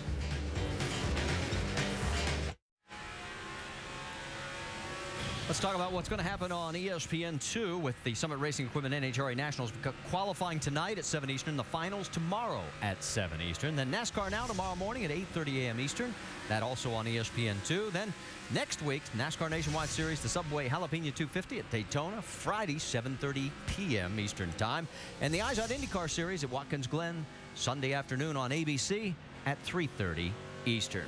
While we're in commercial break, as you ride along with the leaders up front in this race, and you can see Kyle Busch is getting closer to Brad Keselowski. We'll tell you that Stephen Wallace had an unscheduled pit stop, had a problem with the left rear. He was 13th. He has now dropped all the way down to 20th, 1 lap down, and he's coming off top 10 finishes in his last 3 races, Vince. Well, it's really unfortunate because Steven was having a solid run, as you noted, Marty, but he had contact with the 98 car, and it caused a little bit of left rear damage just behind that left rear tire. Was getting into the tire a little bit. Tire started to go down. Steven had to come in to have that replaced and have that left rear fender pulled out a little bit. So green flag stop, very costly for the 66. And right behind him is Ricky Stenhouse Jr., who is, that is a battle for position. They're now running 19th and 20th. But here's what happened just a few laps ago when Stenhouse was trying to get under Danica. Big C's down on that part of the racetrack again. He tries to power up right there, and the front end just doesn't stick, and he gets into the left rear of Danica. Neither one suffered any serious damage on that, able to continue. I'm sure part of that is a little frustration, too, over what had happened earlier. So he had a good run going, but created a caution. So the strategy so far by Brad Keselowski's team has paid off. He is still maintaining the lead, although Kyle is picking away at it. Oh, yeah, I mean, Kyle's going to get the lead if it goes green long enough. We'll see here. We'll check the speeds at the line. And definitely Kyle Busch is the fastest car we've seen so far. But right there, that lap, it looked like Joey Logano. Then Harvick. Give you an idea. Harvick's 4 seconds behind the race lead. Yeah, it was still a good decision by Keselowski's team because they were running, I think, 4th when they made that pit stop when the other leaders made it. And they're still, you know, they're going to lose this spot, but they'll still be right there 2nd or 3rd, and probably till they get inside their pit window to make that last pit stop. If you weren't with us at the beginning of the race, the longer the run goes, the better that 18 car gets. And that's bad news for everybody else in this field because, again, here we are starting to get into a longer run. Yeah, but if he looks in his mirror, he's going to see his teammate back there, and his car was a lot the same way. He just started a little further back and didn't start the race off very good, but they've worked on that 20 car, and so I think he's going to have to deal with him, his teammate, before this race is over. We talked about at the beginning of this race, 23 different winners in 23 races. Kyle Busch in 2nd place is a former winner, 1 of 6, but Brad Keselowski in 1st, Joey Logano in 2nd, would make the streak continue at 24 if they were able to win. Kyle just keeps chipping away at it. It's now down to 0.2 of a second. Well, he's there. He's at that point right up behind Keselowski where he's probably getting a little push from that, you know, just the aero dynamic part of this. When you catch another car, you just lose a little of that downforce on the nose. Well, earlier we saw Brad wave Kyle by. You think he'll do that now? Yeah, I think he's going to give him that spot here in just a minute. I don't think that he's going to press the issue. They've accomplished what they wanted to. They've got their track position back here now, so everything's going good. And whenever the caution comes out, they're going to be in position to make their 4-tire change and then race for the win at the end of this. Well, they're going down the backstretch right now, heading into 3, and they're side by side. Kyle takes the position again, so it'll be our 12th different lead change, and here comes Joey. And you can bet that he's aware that these are the cars and team that was not happy with him after last week, so he's going to give these guys a little bit more room right now too, I would imagine. I think Kyle's putting a little more pressure for this lead. He went ahead and took it because he needed to do that. He looks in his mirror and sees that 20 car coming. He's probably more worried about Joey Logano than he was about Keslowski. And you can see Kyle starting to open up the gap. And between Busch and Keslowski, they've led all but 9 laps today. And remember, Kyle trying to close in on that all-time record for laps led in a career that's now held by Mark Martin. Battle for second, side by side. Logano is looking underneath, and it looks like he's going to take the spot away. Well, these Gibbs cars, again, are just really set up well. The cars don't fall off a lot, so they're not abusing the tires, and the drivers are doing their jobs. Well, between Joe Gibbs Racing and Team Penske, they've won 9 of the last 10 races. Look who's in the top 3 spots. Does this surprise you?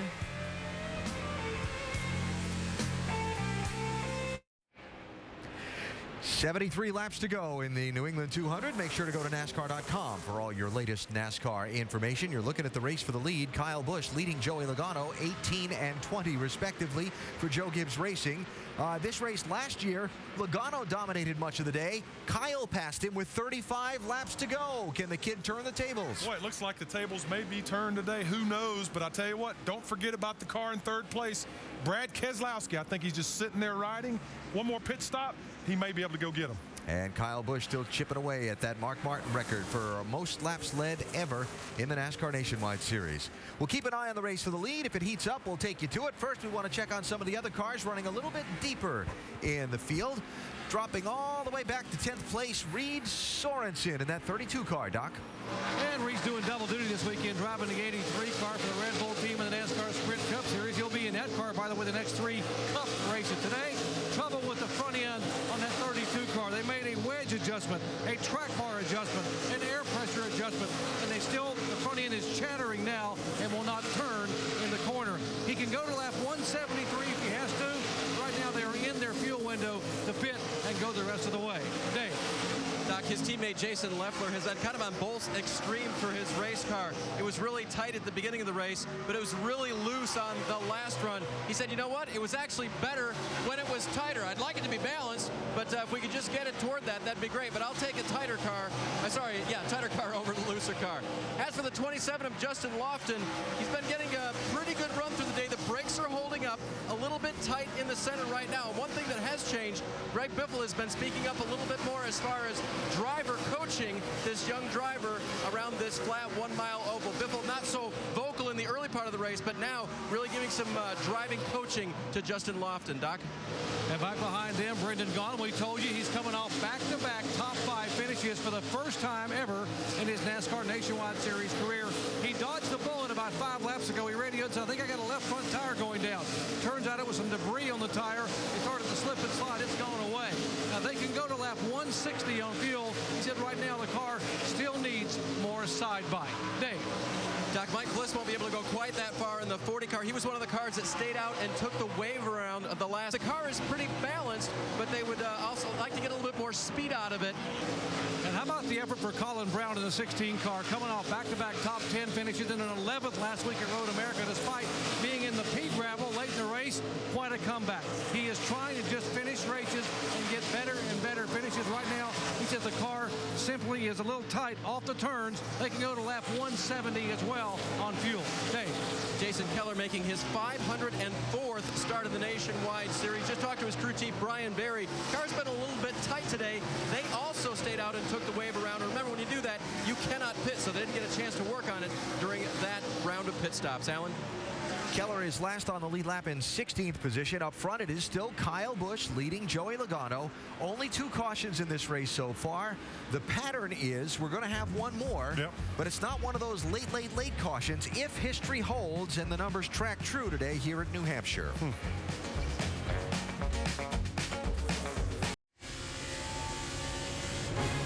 Well, the 2010 FIFA World Cup continues with the round of 16 on ESPN and ABC tomorrow. First on ESPN at 9:30 a.m. Eastern, it is Germany and England. Then on ABC at 2 Eastern, Argentina takes on Mexico.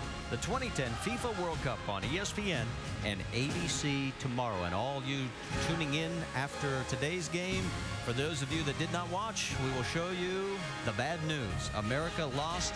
Ghana for the 2nd World Cup in a row eliminates the United States. The final score, 2-1.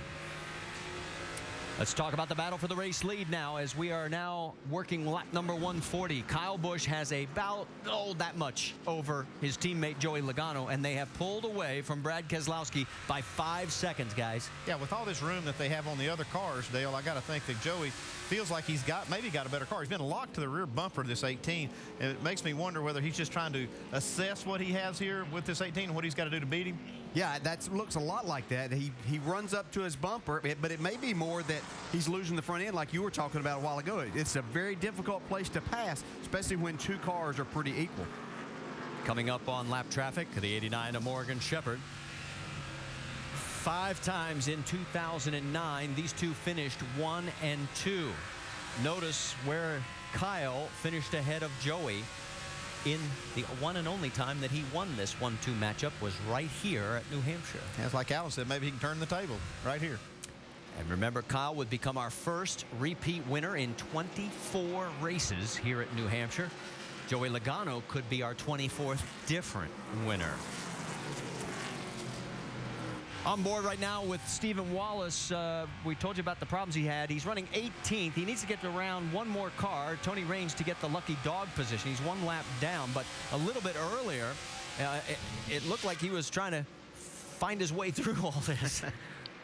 Hello. That's Robert Richardson Jr. Nobody really had a serious damage, a little fender damage on the 23, but everybody else seems to survive. And there is Steven. Like we said, he's got to get past Tony Raines right now, and he is running quicker laps than Tony. And then he's got to hope for a caution to get back on the lead lap. And why is that important? Well, there's only 16 cars on the lead lap right now, and if we had a late green-white checker, you're right back in this because you're only in row 8. That's right. And the only way that Stephen Wallace can race those cars in the top 16 is to get on the same lap with them. And there's the 34, just a couple of cars ahead. So that is the race for the lucky dog position. Tony Raines has it, and the 66 of Stephen Wallace wants it. They're both going under the 39 of Charles Lewandowski. Lewandowski wasn't really supposed to be in this race. Peyton Sellers was disqualified, fuel issue, and he's out there and still running strong. And there's the difference between first and second.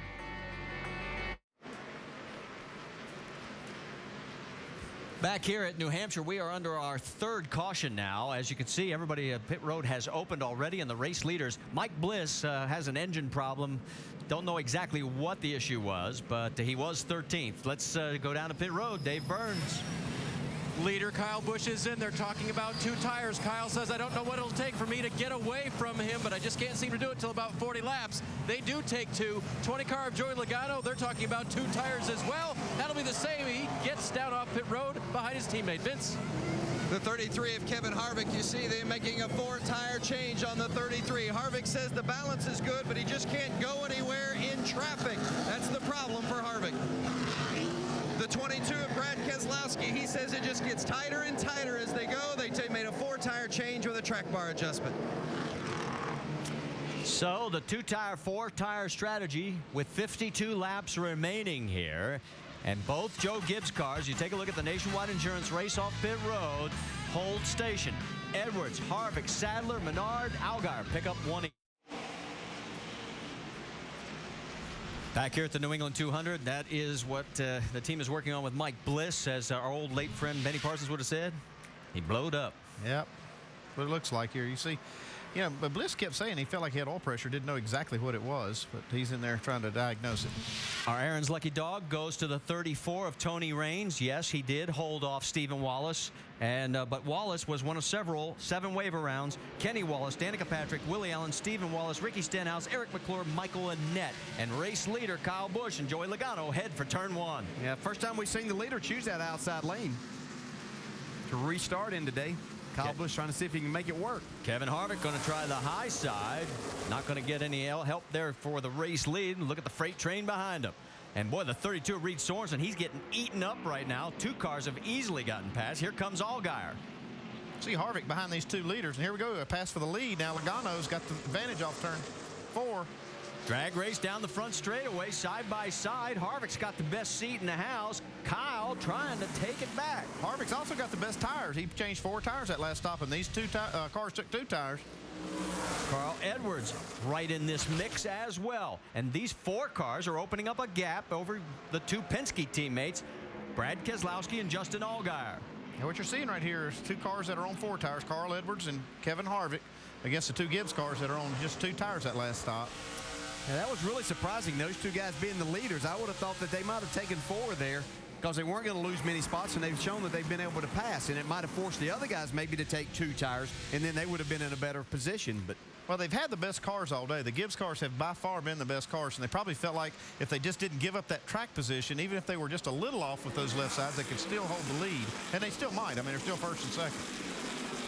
First place, Kyle Busch has opened up a bit of breathing room by about 0.4 of a second. Yeah, look behind here. Brad Keselowski lost 5 spots on pit road with a really bad pit stop, 19 seconds plus. Yeah, they had a problem. They had a problem with a jack. Now let's listen to his radio before the pit stop. This is it, Picker. You can do this one. I'm feeling it right here. Get me out right here. I think I can do this. And then here is the end result of the pit stop. Yeah, everything's going pretty smooth. They come around to the left side. The jackman slips a little bit. He doesn't get the car high enough. You can see the left rear guys are saying, get it up, get it up. It's not high enough to get the tire on. That's just the absolute worst possible time for that kind of mistake. So now the driver has to try and pick up the team, and he's doing all he can right now. There's the pit crew comparisons. He's gone from... Yeah, you can see right here, just looking, 19-second stop. Lost him 5 spots. Yeah. All on the left side. Since they've thrown the green flag, though, he's been slicing and dicing through all of this. He's made short work of those cars that were around him and in front of him. Well, he came in 3rd, went back out 7th, and now he's worked his way back to 5th. And there is the top 5, in fact, the top 6 right there with Trevor Bayne also in this mix. He has slowly started to work his way towards this front. Yeah, Trevor Bayne doing a nice job. I spoke with him in the garage area the other day as we see Carl Edwards coming here. Yeah, Kevin Harvick just slipped down in turn 1 and 2. See Edwards taking advantage. Talking about Trevor Bayne, though, he was really excited. He really likes this. He has probably had more time on this racetrack running the East Series here over the years, and really enjoys the challenge that this track presents. Looks like he's got his car pretty good, too. Brad Keselowski, whoa, they come awfully close as they head into 1, but Keselowski on the low side trying to clear the 33, comes up on him a little bit.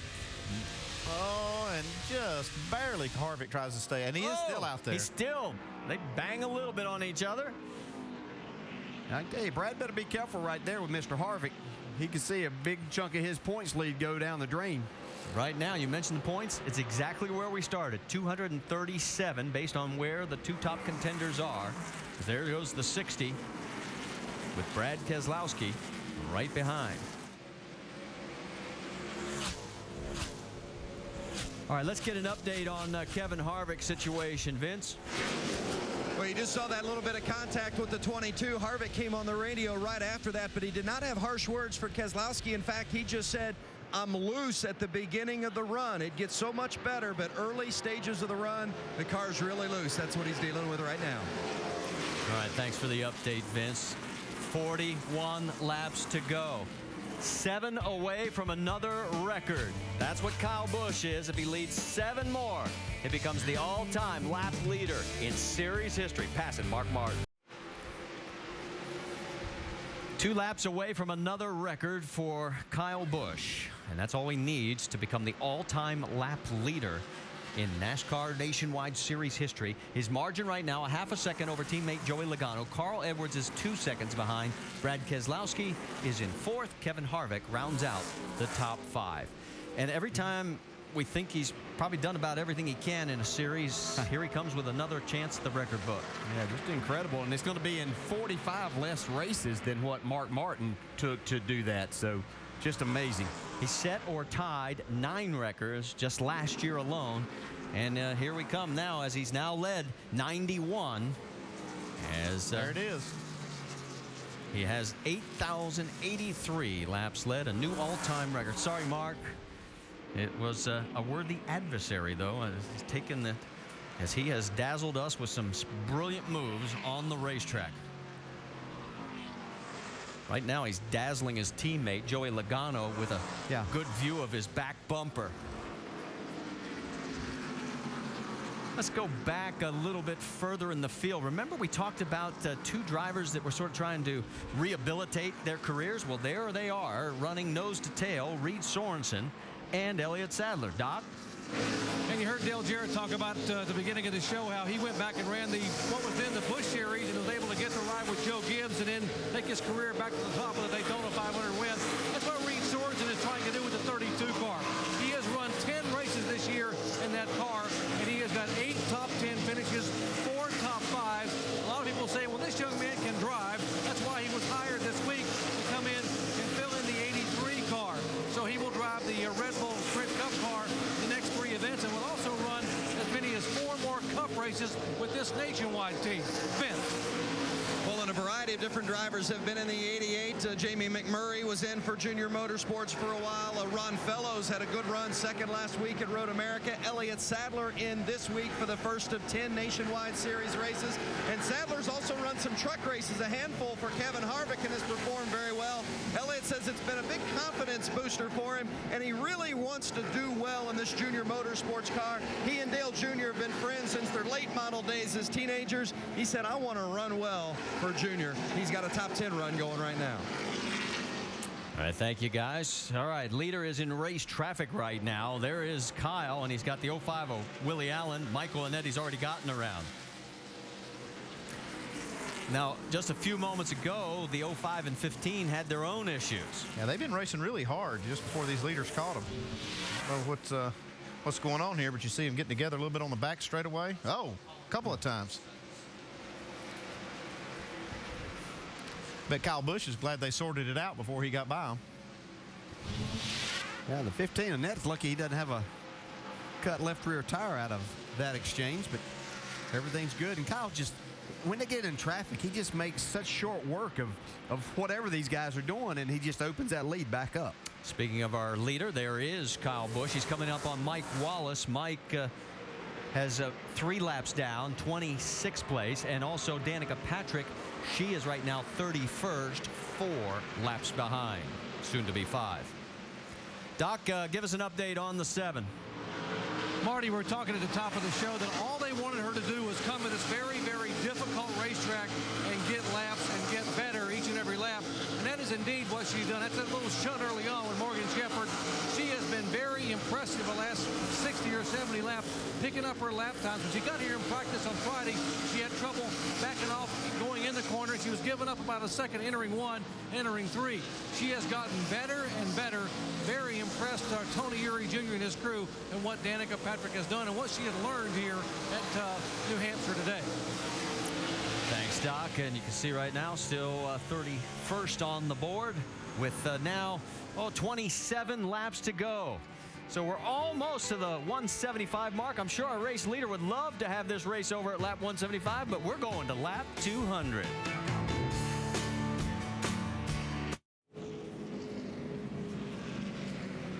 Right now, we've got a caution flag out. You can see the results of what's happened to Mark Green. He was running 33rd. It was a long day, and it just got a lot longer. Yeah, by looking at this car, I would say that he went in the corner and didn't have any air in that right front tire. See right there, man, that is a hard lick. Flatten the right side of that thing.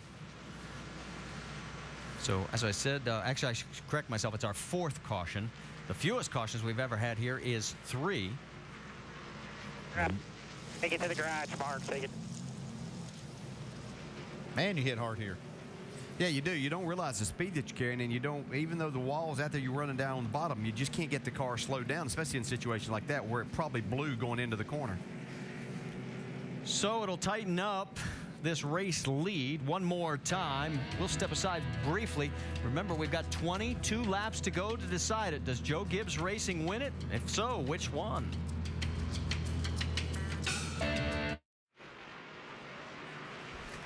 Back here under our fourth caution at New Hampshire, we can tell you Michael Annette's going to get the lucky dog. And remember the wave around for Stephen Wallace and Ricky Stenhouse, among others, it paid dividends. They are back on the lead lap. We talked about a little bit of history heading to the break. Here are the numbers Kyle Busch is looking at. He already has passed for the all-time lap lead. He can tie Kevin Harvick if he wins this with 36. Still has a way to go to top Mark Martin's 48 wins. How about our in-race reporter, Carl Edwards? Let's talk to him. Carl, Dale Jarrett, you have a copy?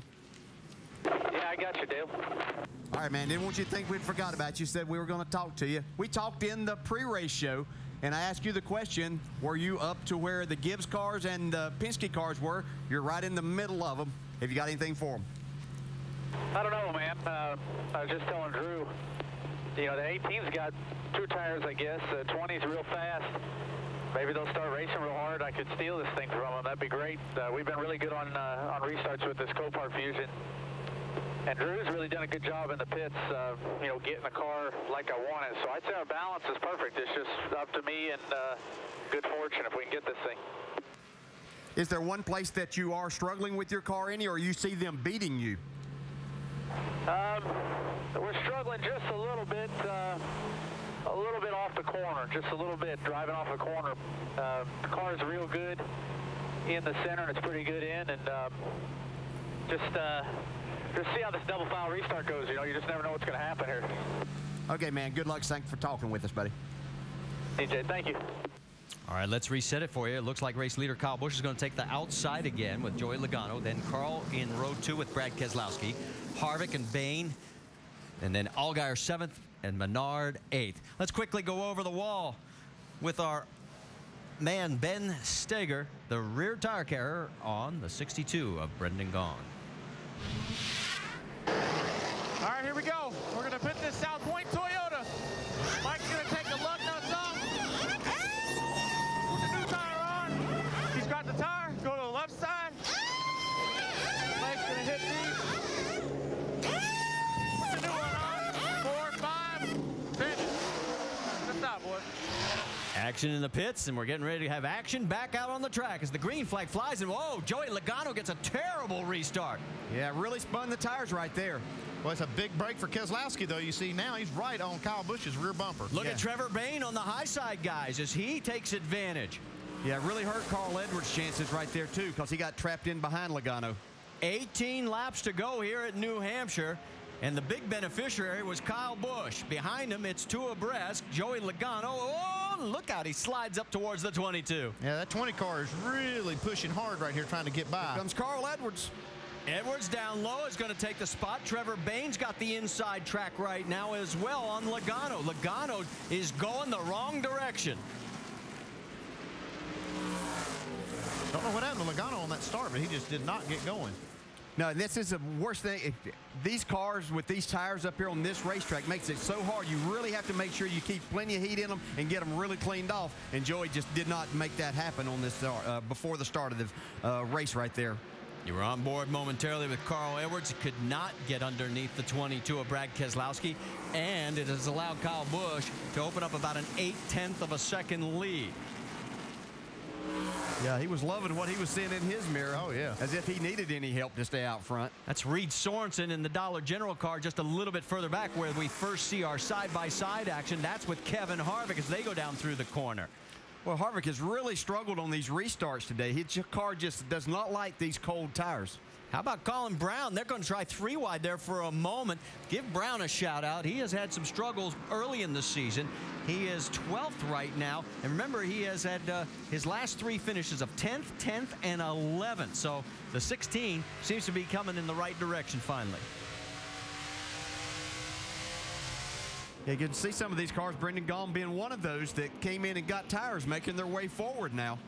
Elliot Sadler stayed out. You can see he's paying the price. Yeah, the 16 was stayed out there, so these guys are seeing that maybe a wrong decision there, Andy. Yeah, I kind of questioned that because once you get about 10th in line there, doesn't make any sense not to make a pit stop right there.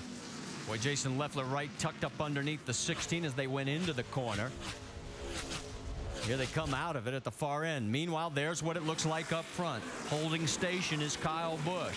Second place, Brad Keselowski, Carl Edwards in third. There's the gap as you see it all the way back through the top 6 spots. Keselowski beat Kyle Busch the last lap by just a little bit. 13 laps to go. We were worried about the weather. It doesn't look like it's going to be a problem. We're going to go to the finish here. On board with Justin Allgaier, who's running in 6th, and Trevor Bayne with a great run going in the 99. Bayne's career best of 6 came at Las Vegas back in March. He finished 10th last week on the road course at Road America. He could do his career best one better if he can hold station in 5th. A little back further is the 32 of Sorensen and Harvick. And you can see right there, Brendan Gaughan's caught this group too. Paul Menard's in that. You don't want to be the first car that in line, or actually the last car that did not pit, because these cars that get tires, you're just so vulnerable to them, and you start losing spots, and all the rest of them will come by you. You see right here, Brendan Gaughan making the most of his tires that he just got on pit road. Harvick taking a look under the 32, thinks better of it, falls back in line. 11 laps to go. How about the 66 of Stephen Wallace going toe-to-toe with the 38 of Jason Leffler, and that is for 13th on the track. Vince? Well, it's been a nice job for Stephen Wallace. Remember, he had that problem with the left rear going down, and they had to come in and make that green flag pit stop. But otherwise, it's been a very solid day. It's not going to be the top 5 that he wanted, as you see him making the pass on Leffler, the 38. But it's a solid effort for Stephen, even though the result's not going to show it. Rusty Wallace has invested in this team, and it's starting to pay off. They made the switch to Toyota. They've done testing. They've taken advantage of the Toyota opportunities to go to the wind tunnel. Their cars are better. A lot of positives happening in that 66 and 62 garage, and we're starting to see the results, even though I know Stephen's not going to get the number he was looking for today. Well, and he got that wave around, all important, back on lap 151, and then this last caution allowed him to get in, get fuel and tires, and stay on the lead lap. Yeah, talking about those guys, though, that shows the improvement of this race team, how much they improved, because even though they've had some things happen today, they've been able to rebound, where in the past they didn't have their cars fast enough to do that, so it's a big improvement for them. Carl Edwards and Joey Logano, the best battle we have going in the top 10 right now. You can see how close they are. Both of them are about 0.8 of a second behind Brad Keselowski. There you see the gap between first, second, and then third and fourth. And now we have 8 laps to go. Can Kyle Busch become the first repeat winner in 24 races at New Hampshire? Or does Brad Keselowski find something to keep that streak alive? Well, he's been actually just barely beating Kyle Busch. I mean, a couple of hundredths of a second a lap for 4, 5, 6 laps in a row. And he's trying to make a little ground here. 2 of Brad's 3 wins in 2010 were last lap passes. Let's get more from Dave Burns. And Marty, if you talk to Jason Ratcliffe about why the 18 has been so successful, he says it's the evaluation of our program. We have a clear understanding of what works and what doesn't, and we're very seldom lost. And one more thing, they watch tape. Imagine a Joe Gibbs team watching tape to get better, and Jason Ratcliffe did that again this week as he prepared for New Hampshire to try to see if he could break the streak of different winners. That's a really good way to try to refresh yourself. You know, you go to so many racetracks during the year, sometimes you kind of forget what problems you had at a New Hampshire last year. Best thing to do, look at those tapes, and it all comes back to you, and then you can be better prepared when you get here. How about the latest from the 22 camp, Vince? Well, as spotter Joey Meyer has come on the radio to Brad Keselowski, and he's told him the lap times the last couple of laps. Brad's been just a little bit quicker than Kyle, and he says he's getting bigger in your mirror, or in your window. I know he is, as Keselowski starts to close the gap. Remember at the beginning, during the countdown show, we talked with crew chief Paul Wolf, who used to race here as a driver, and now he's Brad Keselowski's crew chief, and the things that they have done as a crew chief that he feels maybe gives them a little bit of an advantage because of his racing racing history. They just came on the radio a few moments ago, said perfect corner, Brad. And that's exactly the kind of things that Paul Wolf has been helping Brad Keslowski with in this transition here at New Hampshire. This time by 4 laps remaining. Brad Keslowski, if he has anything left, has got to find it. It is a 7/10 of a second lead. He's putting everything on the line, and so is Kyle Busch. They ran identical lap times last time by. Yeah, it could possibly take a caution right here to jam things up again and make it interesting. Now, I thought on that last restart, that was going to be Joey Logano's opportunity, was to maybe keep Kyle from winning this race, was to get out front then. I feel like he tried a little too hard when he spun his tires. One of the guys we thought could be in the hunt for the first repeat winner trophy would have been that guy right there, the 33 of Kevin Harvick, but right now he's got his hands full with Justin Allgaier, and that's a battle for 6th.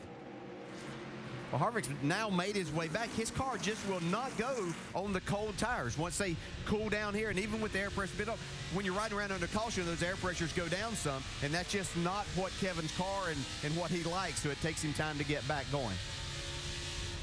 Meanwhile, back up front, as you see the view from outside those two, here comes with now 2 laps remaining. The gap is 0.8 of a second, so I guess Kyle said it's time to pick up the pace a little bit, because he just put another 1/10 of a second gap on second place, Brad Keselowski. Edwards and Logano, they are separated literally by a bumper. Joey Logano is going to be disappointed with this race because he really had, I thought he had a shot at Kyle Busch, and you know that restart, just that one little mistake is going to take him away from a chance to win. White flag now out for our race leader, Joey Logano, trying to salvage at least 3rd place for the team. But right now, it's all about his teammate, Kyle Busch. He's already set 1 record today, leading a career-high lap total, passing Mark Martin down into turn number 3 for the final time. There's nothing in doubt right now as long as nothing happens. Coming out of turn number 4 with his 6th win of the win and the first repeat winner at New Hampshire. It's and you are the all-time lap leader in the Nationwide Series. Good job, brother. I appreciate you. Appreciate you guys. Thank you very, very much. Brad Keselowski 2nd, Carl Edwards 3rd, Joey Logano 4th, Trevor Bayne with a great run, a new career best for him, in 5th. Then it's Allgaier, Harvick, Sorensen, Menard, and Brendan Gaughan rounding out the top 10. Dave, it's all yours. Jason Ratcliffe looking down to the crew down there. He's already given hugs all around up here. Engineer Matt Lucas getting in on that. High fives coming from the pit box. And Ratcliffe knows that not only have they broken the string of different winners here, but that his man has now led more laps in the Nationwide Series than anybody else. What about your boy, Carl? I mean, Kyle. Whoops. Whatever. A rose by any other name, still the same, right? There you go. Great day for us. Great. I'm glad the weather held off. Praise the Lord for a great day. Our Z-Line Toyota was awesome once again. It's good to have Kyle in the car.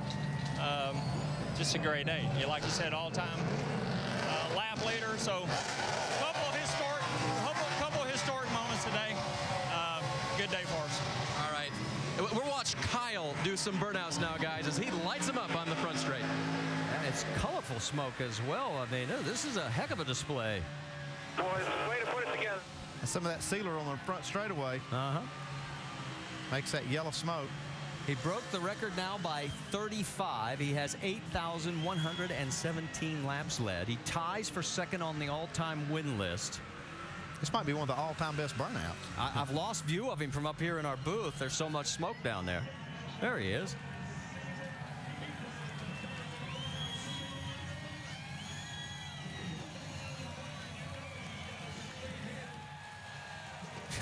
You can barely see him through the haze. Might see the bow. There it is. There it is. All right. While we wait for Kyle to make his way to victory lane, we'll step aside for a quick break as he catches the flag to the salute of the crowd. Definitely a big day for Kyle Busch in the NASCAR Nationwide Series.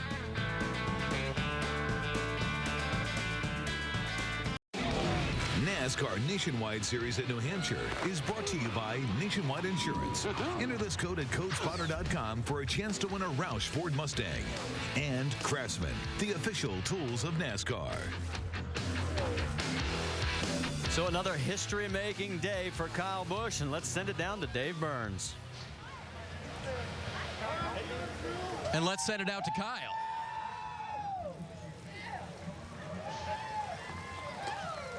Big shower from the crew. And a few smart people waiting by the side. But you don't mind getting soaked after all that, Kyle. What a day for you, and on a day when it looked like you might not have the best car near the end of the race. It was a good car, you know. These guys did a great job for me. Can't thank Z-Line Designs, Jim Sexton, Jim and Monica enough, you know. Mouse Energy Drink Nationwide, of course, Gillette, Toyota, Marquis Jets. You know, it's fun to race out here with these guys and to race in the Nationwide Series. And I knew Joey was really good. You know, I felt like our car was better on the long run, you know, halfway on a fuel run to the end of that. And, you know, we didn't quite have that at the end. But, man, what a great race and a lot of fun with his cars. And can't wait to keep racing these things. Let's talk about a couple numbers here. 2, you're the only 2-time winner here at New Hampshire. 6, that's 6 on the year. And how about 8,117? You're the new all-time lap leader in the Nationwide Series, Kyle. That's pretty cool, and it comes after beating one of the best. You know, Mark. You know, there's one more record I'm after, and that's the win record, and to try to beat him, see how many I can set. But man, it's just it's a testament to this team. Joe Gibbs Racing, Jason Ratcliffe, and Brad, and all the guys that do such a great job for me. I can't thank them enough. And all the fans, it's awesome to be able to put on a show like that in front of them and come out here. And, of course, you know, I hope nothing better than to keep racing these things. Unfortunately, sometimes I got to race on the Sprint Cup side on non-companion races. But it's fun anytime I can get back behind the wheel of these things. I really enjoy it. And hopefully we can, you know, get another one next week in Daytona with the new one. With the new car next week. Looking forward to that. The 18 bunch seems to have it together no matter what car they're driving and no matter where they are. And now they've won New Hampshire for the second time. Only ones to do that, Vince. Brad Keslowski didn't get the win today, but he did add to his championship points lead by about 10 points. So maybe in the small picture you didn't get what you want. Big picture you did. What was the difference between first and second today as you came in runner-up? Well, you know what the difference was the start of the race. The 18 car was just a little faster to start. We worked on ours and got ours just as fast at the end, if not just a touch better, but then we didn't have the track position. So it just takes a whole race, and we were just off that little bit and just didn't quite execute as well as the 18 car did today. But we'll keep working on that. It was still an awesome showing, and we're happy to come home with second, but we want to win. Before that final pit stop, you radioed in and you said, I think I got a shot at this, guys. Then you had a little hang-up on the left rear in that stop. How much did that hurt you in your bid to win this race? Well, we had an awesome short-run car, so I think that's where we were stronger than Kyle, and the race came down to a short run, and we just weren't close enough to him. So, you know, it might have made a difference, might not. It's hard telling, but that's just the way the breaks go. I'm behind my guys in good times, and I'm behind them in bad times. So we still got a lot to look forward to, and we've done a lot of great things this year, and we'll keep doing that. Overall, a good day for Brad K. Second today. His 15th straight top 10, and he actually lengthens his point lead by 10 because he finishes one spot ahead of Carl Edwards, and he led where Carl did not. So he now has 2,641. Carl is 247 behind, then drops down to Justin Allgaier, Kyle Busch. And think about this, Kyle's not even running the whole series. And Kevin Harvick, who also isn't running the whole series, moves up a spot, actually, in the championship standings. If you remember how we started the day, if you didn't, lap 7 was unlucky for car 7 as the 89 Morgan Shepherd gets into the quarter panel and both go around, but the worst of the damage was on Danica Patrick's machine, and that's not the way she wanted to start the day. And then when the race was over, she finished in 30th position, a total of 5 laps down. She just let Morgan know as they pulled into pit road, I remember very well. And she's with the Dr. Jerry Bunch. Thank you, Marty. You know, the final rundown will not reflect the progress Danica made with a damaged race car. You saw the contact there earlier with Morgan Shepherd and talked about the laps she kept picking up in her lap times in the last 30 or 40 laps. Danica, how would you gauge your performance here today? Well, it was definitely a long day. It's always tough when you start from behind like that and to be a lap down so quickly. But you know, it was a bummer to get lapped so many times, but it was a learning process, and you know, we were very tight to start with, and we just kept freeing the car up, and it helped. And you know, there's a lot for me to learn, how to overcome when the car does push and how to drive the car. And you know, I felt like by the end of the race, I finally sort of had a couple of things that I knew helped me out there to keep the car under control, keep the front end underneath me better, and ultimately just have overall faster laps. So I did learn out there, but, you know, frustrating. It is frustrating, you know, and Mark Martin and some of the Cup Series drivers said it takes a lot of courage to come here and humble yourself to have to learn this quickly, and boy, Danica learned a lot today, guys. Well, and let's talk about, as we show you the graphic of how some of the other open-wheel crossovers have done in their first runs here at New Hampshire. And you can see that Tony Stewart, of course, he can drive anything. He may be the exception to any rule. Montoya finished 34th, and Dario Franchitti started 10th and finished 13th. Danica finished 30th today. Stay with us. We still have a lot more coming from right here at New Hampshire.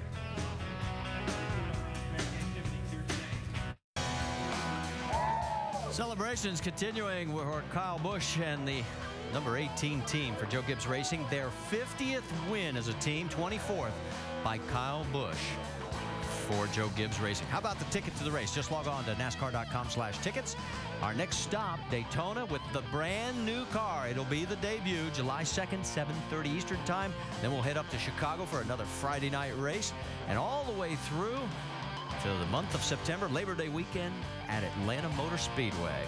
All right, guys, what do you think as far as what we saw today? Pretty impressive performance. Yeah, another dominating performance by Kyle Busch. The thing I look at is Carl Edwards had another good day. The last 4 races, second, first, and third, and he's only gained 5 points on Brad Keslowski, who continues to be very impressive in leading the points. Another Kyle Busch win, another record that Kyle Busch breaks by leading all these laps that he's led in his career, and then a streak broken. This is finally the only repeat winner we've had up here. Well, and you mentioned Carl Edwards just a moment ago. Dave Burns caught up with him. Carl Edwards came home third today, and Carl, on a day when you started second and kind of fell back a bit, are you happy to get back there? I mean, obviously you would like to win, but you were struggling there at the end, it seemed like. Yes, I would have liked third a lot more if it were the 2 Gibbs cars in front of me and not Brad. He got me on that last restart. Joey spun his tires, and he did a really good job of moving over for the guys behind him. He could have bunched the whole thing up and made it chaos, but we got third. You know, the last few weeks have been really good for our Copart Fastenal Fusion, but the problem is we're not gaining points on the leader. So we've just got to keep doing what we're doing, keep working hard, and hopefully over these next 10 or 15 races we can close that gap. So just proud of my guys. They did a good job. I got to say hi to Kate and Annie at home. Love you guys. You've improved so much in the last few weeks, equipment-wise. The cars seem to be so much better. Do you know what was missing today? Yes, I think we're just struggling a little bit off of the corner with the way our power is. So we're going to talk to Joe Balish. They took the engines and they dynoed all of them, and we're going to go find out what those numbers are. But our guys are working very hard at the shop. We just don't have the availability or the ability to run that FR9, and so maybe that'd be something we could work out with Joe to make these Fords more competitive, because our cars are great. We just got to be faster down the straightaway. All right, Carl, still trying to make it a great championship run. Second still to Keslowski, gained a little bit of ground last week and about stayed the same this week. Also a great run belonged to the 99 and Trevor Bayne, a career best 5th place today. And I know getting to the end of the race is going to be one of the goals for this team. And your crew chief, Jerry Baxter, is trying to get you to understand that sometimes you, as a young driver, you got to slow down to go faster. Hard to do that at a place like Loudon, isn't it? Yeah, they say run 80%. I say, okay, Jerry, but it's still 100% all the time. You know, you can't make a race car driver go 80%. But this was a great run for our Allgaier Toyota today. Couldn't have come at a better time. You know, we really needed these strong runs coming on. We went through a little slum in the middle of the season, but we had an 11th at Kentucky, 10th at Road America, now 5th here, and all the Allgaier people were here today to watch, so they were here to support and had a great time. Gary Bechtel was here, and our car was really strong all day. You know, we had a really uneventful day, rode up front, you know, top 10 to top 5 all day, and that makes for a fun race, you know, and you got to thank Nationwide Insurance for putting this series on and letting us come out here and have fun with it. Strong day for the 99, a career best 5th for Trevor Bayne. Doc? And right in front of him, finishing 4th, Joey Logano. And I walked over to talk to Joey. You would think you finished 40th. He seemed somewhat disappointed with that today. Why? I screwed up. I had driver error, I guess. It sucks. I don't think we were going to win the race. I thought maybe we'd have a shot at it if it stayed green and we didn't get that caution. It seemed like I was running Kyle down. I'd be faster a few laps. He'd be faster a few laps. So it'd been tough to pass him, but I felt like I had a better shot that way. And when the caution came out, I didn't think I could spin my tires. You know, I didn't think it would. I was really gunning it down the back straightaway when the caution, trying to spin them, and they weren't. I was like, I think I'm all right if I just hammer down on this thing. So I went for it, and just too aggressive on the throttle and spun my tires. So probably would have finished third. We weren't that last green flag run. We weren't that good after that. You know, we struggled to keep up with the 60, and then the last 3 laps is finally good enough to get to them, and it's just so hard to pass at this racetrack. So it's disappointing. I feel bad for the guys. They work hard, and they deserve better than that. But you know, if we were lucky, we would have finished second, but probably third. And even with the spinning tires, a very impressive fourth-place finish for Joey Logano. Dave? Doc Reed Sorensen finished 8th today, his 9th top 10 in 10 starts for the 32 team this year. You weren't up in the top 10 all day, though, were you? It was a bit of a work process to get up there. Yeah, we lost a little bit of track position. We had to screw in a window brace under the green flag stop. That held us back a little bit, and we almost actually went a lap down there. And Picker did a good job the rest of the day to try to get us back up there.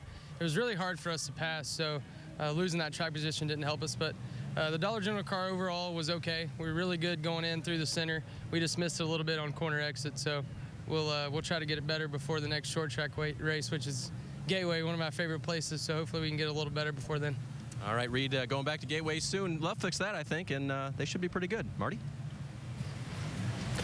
All right, David, we'll take it over here in the pit studio as we get set to wrap things up from here in New Hampshire on the day. So the rain held off, and Kyle Busch held off the competition and became the first repeat winner in 24 years of NASCAR Nationwide Series racing here at the Magic Mile. Now we think ahead, Brad, to next Friday night with a lot of exciting things happening in Daytona. So excited. We get to see the new body styles next week in the Nationwide Series. It's going to be fun to watch these guys draft those things, see what they're made of. It's going to be a lot of fun in Daytona. Wait till you see what the Ford and the Dodge look like, Ford, the new car Dodge, body Chevrolet, styles, the Impala, the Toyota. Yeah. Yeah, man. Going to be exciting. We get to see what the new cars race like, of course, on the always exciting Daytona International Speedway layout with the drafting and the different bump drafting and things that'll go on there. And Dale Jr. going to be behind the wheel of a 3-car. Always a threat. That'll be fun to see. That is all next Friday night at Daytona. Make note of that. Friday night, the Subway Jalapeno 250 at Daytona from 7:30 Eastern Time on ESPN. Coverage beginning with NASCAR Countdown. And just to put a button on this day, what can you say about what this young man has accomplished, except he makes the amazing look routine? Yeah, he has truly been remarkable in this Nationwide Series. He is a great champion. He is an outstanding race car driver. Every time he closes that window net, he is a threat to win, and he is sure is fun to watch. And right now doing something that never seems to get old for him, celebrating winning. That's what he's here to do, and he's done it again today. Kyle Busch with his 6th win of the season, and again, the first repeat winner ever in 24 years of NASCAR Nationwide Series competition here at the New Hampshire Motor Speedway. Coming up next is Sports Center here on ESPN, and don't forget next Friday night, the Subway Jalapeno 250 from Daytona at 7:30 Eastern Time on ESPN. This has been a presentation of ESPN, the worldwide leader in sports. Kyle Busch, your winner at New England's largest sports stadium today.